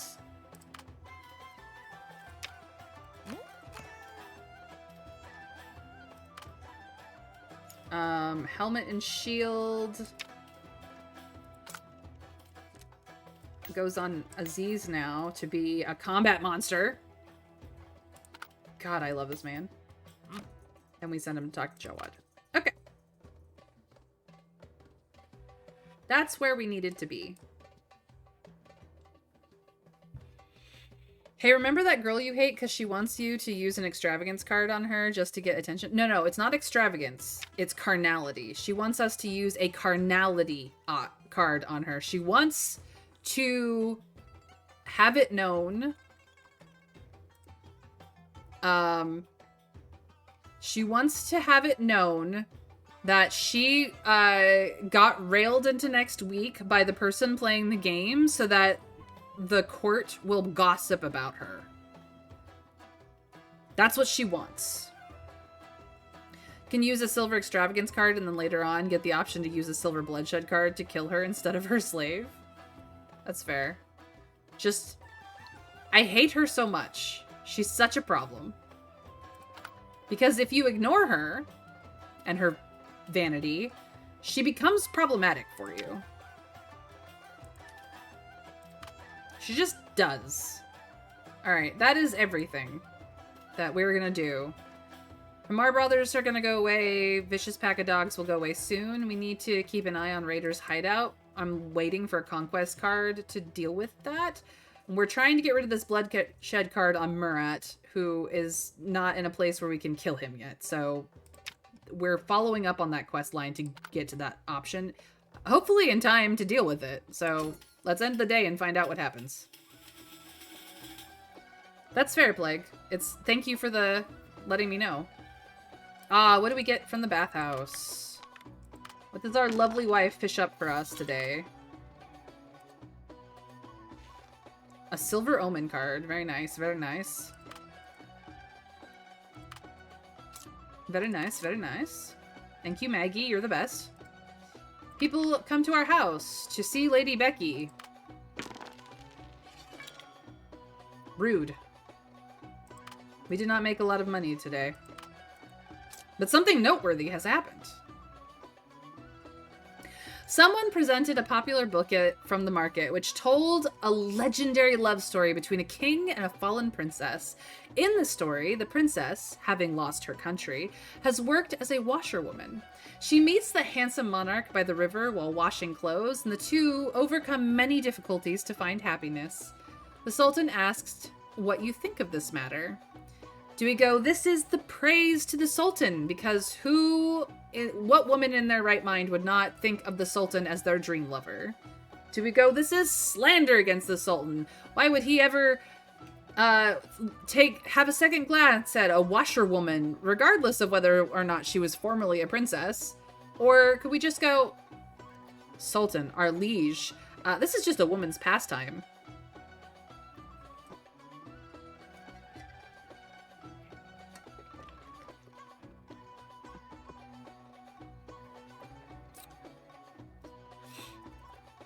Dragon, you want to say that this is slander against the Sultan? Well, see, here's the thing. We know that if we say this is praise to the Sultan, we get money. We get 3 gold coins. Because the author, his pamphlet suddenly goes viral, essentially, and people buy it up left and right. And he's like, I know that because you spoke for my work, you have made me this money. So here is your cut of the funds for that. If you do slander against the Sultan, I don't remember what happens. And if you do woman's pastime, I also don't remember what happens. I think I've done all 3 options when I played the demo version of this game. So what do we think we should do this time? I did just spend most of my money. I could use the money, but should we try one of the others? Dragon wants me to say it's slanderous. Trav wants me to say, just to dismiss it entirely. It's just a woman's pastime. I mean, our wife is the most amazing woman in the world. So to just, you know, to just go, oh, it's just a woman's pastime is actually kind of insulting to women, but, you know. You know.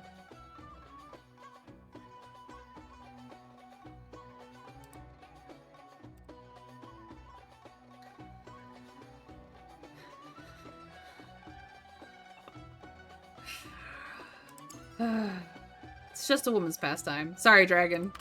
I just don't want to be that mean. I think it's less payment for promoting the book than saving his life from the gaze of the Sultan. Yeah, I mean, it is definitely going... It is an acknowledgement of the things that you've done for him, is essentially what that money is. After flipping through a few pages, you casually toss the book aside, saying as lightly as possible, this is just a woman's trifle. Your wife occasionally reads such things as well. You did everything you could to convince the Sultan that women are short-sighted, brainless fools, and the things they focus on are not important. Of course, deep down, you know the exact opposite is true. A woman drawing water at the well might know more than the Sultan on the Golden Throne. But fortunately, the Sultan accepted your words, mumbled his agreement, and never brought up this topic again. You, the author of the book, the printer of the book, the seller of the book, and many, many people kept their heads. Eggnog! Welcome in! Thank you for the hug, my dear friend. How are you? It's such an honor for you to come join me in my chat rather than over at Peepee's, which you are a mod over at Peepee's, and she doesn't stream on Wednesdays anymore, but yeah. It's lovely to have you. We work for the Sultan. We are not wanting to grovel at his feet. We kind of want to survive, Dragon, so we just saved the lives of many people. Our renown has gone up because of it. Alright. The Sultan is not here, but he has returned.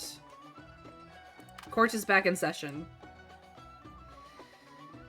In the prison, the meals aren't bad, but everything else sucks. You choose to talk to Jawad. Hey, you've come just in time. A prisoner jailed for embezzling a large fortune has a friendly smile, not losing his noble affectation, even in prison. Listen, I'm truly innocent, and I have proof. Can you do me a little favor? He gives you a name, entrusting you to find this person in the dark alley where there's evidence that can clear him. Rest assured, I won't let you go on this trip for nothing. Once the task is complete, I'll give you 10 gold coins as reward. I swear on my ancestors' honor. Yeah, we've heard that before, Jawad. Look, I got all kinds of good people in my chat today. Yay! You take Abdul's hint. He wants you to kill Murtaz, the prancing fool who dares claim vengeance against the Sultan. But more pressing is the question. How does he plan to do that? What gave the coward the nerve to rebel? You should find him, see if his newfound courage has any worth, any value you might claim for yourself. When you visit Murtaz's residence again, you find it completely changed. The living room is covered by tapestries with strange totemic embroideries. Lanterns flicker in the sunless room. A neurotic fervor gleams in Murtaz's shifty eyes. He does not even notice your arrival, mumbling in prayers that you can barely make out words like condemnation and Sultan. It seems he has no intent to rebel. This coward has placed all his hopes for vengeance on some obscure deity. How awfully disappointing. Now you are faced with a choice. Will you kill him and report back to the vizier, or spare this poor soul? We are not sparing him. We cannot afford to spare him.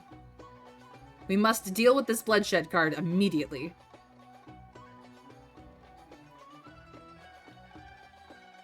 I'm so glad for you, dragon. Ooh, you just had a brownie? And you didn't bring any to share, PP? Come on.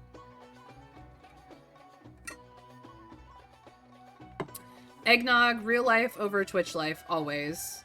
I mean, this is my full-time job, but still. You decided to kill this pathetic person and end the despair and pain he does not dare end. Yeah, well, I could have tried to redeem him, but this is not the run. I cannot afford it. I need somebody to sacrifice, and I don't care about. At the bookstore, we bought book. Ooh, a good book, too. Let's see if we can do some influencing. Does this influence? We got Omen. That's fine. Real world information? Good. The Game of Marbles. We read it. A fantasy tale about a nation where official assessments and advancement rely on a game of marbles. Skilled players climb the highest. As a child, marbles enthralled you too. She gets wisdom and magic. Lumera is thoughtful. Alright, what complications are you giving me now, game?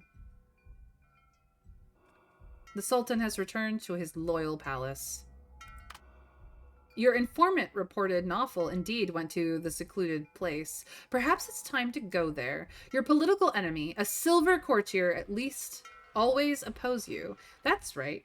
You hold authority granted by the Sultan card, and you could very well just kill him legally using bloodshed. Does he never know what fear is? I want to go a different way with him. We've got 14 days to figure that out. And the music has changed up because we've got 2 more days till our execution. So this is where I'm going to leave it today, chat.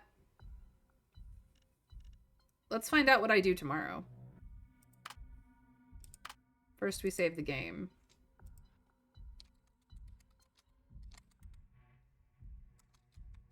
Third run save.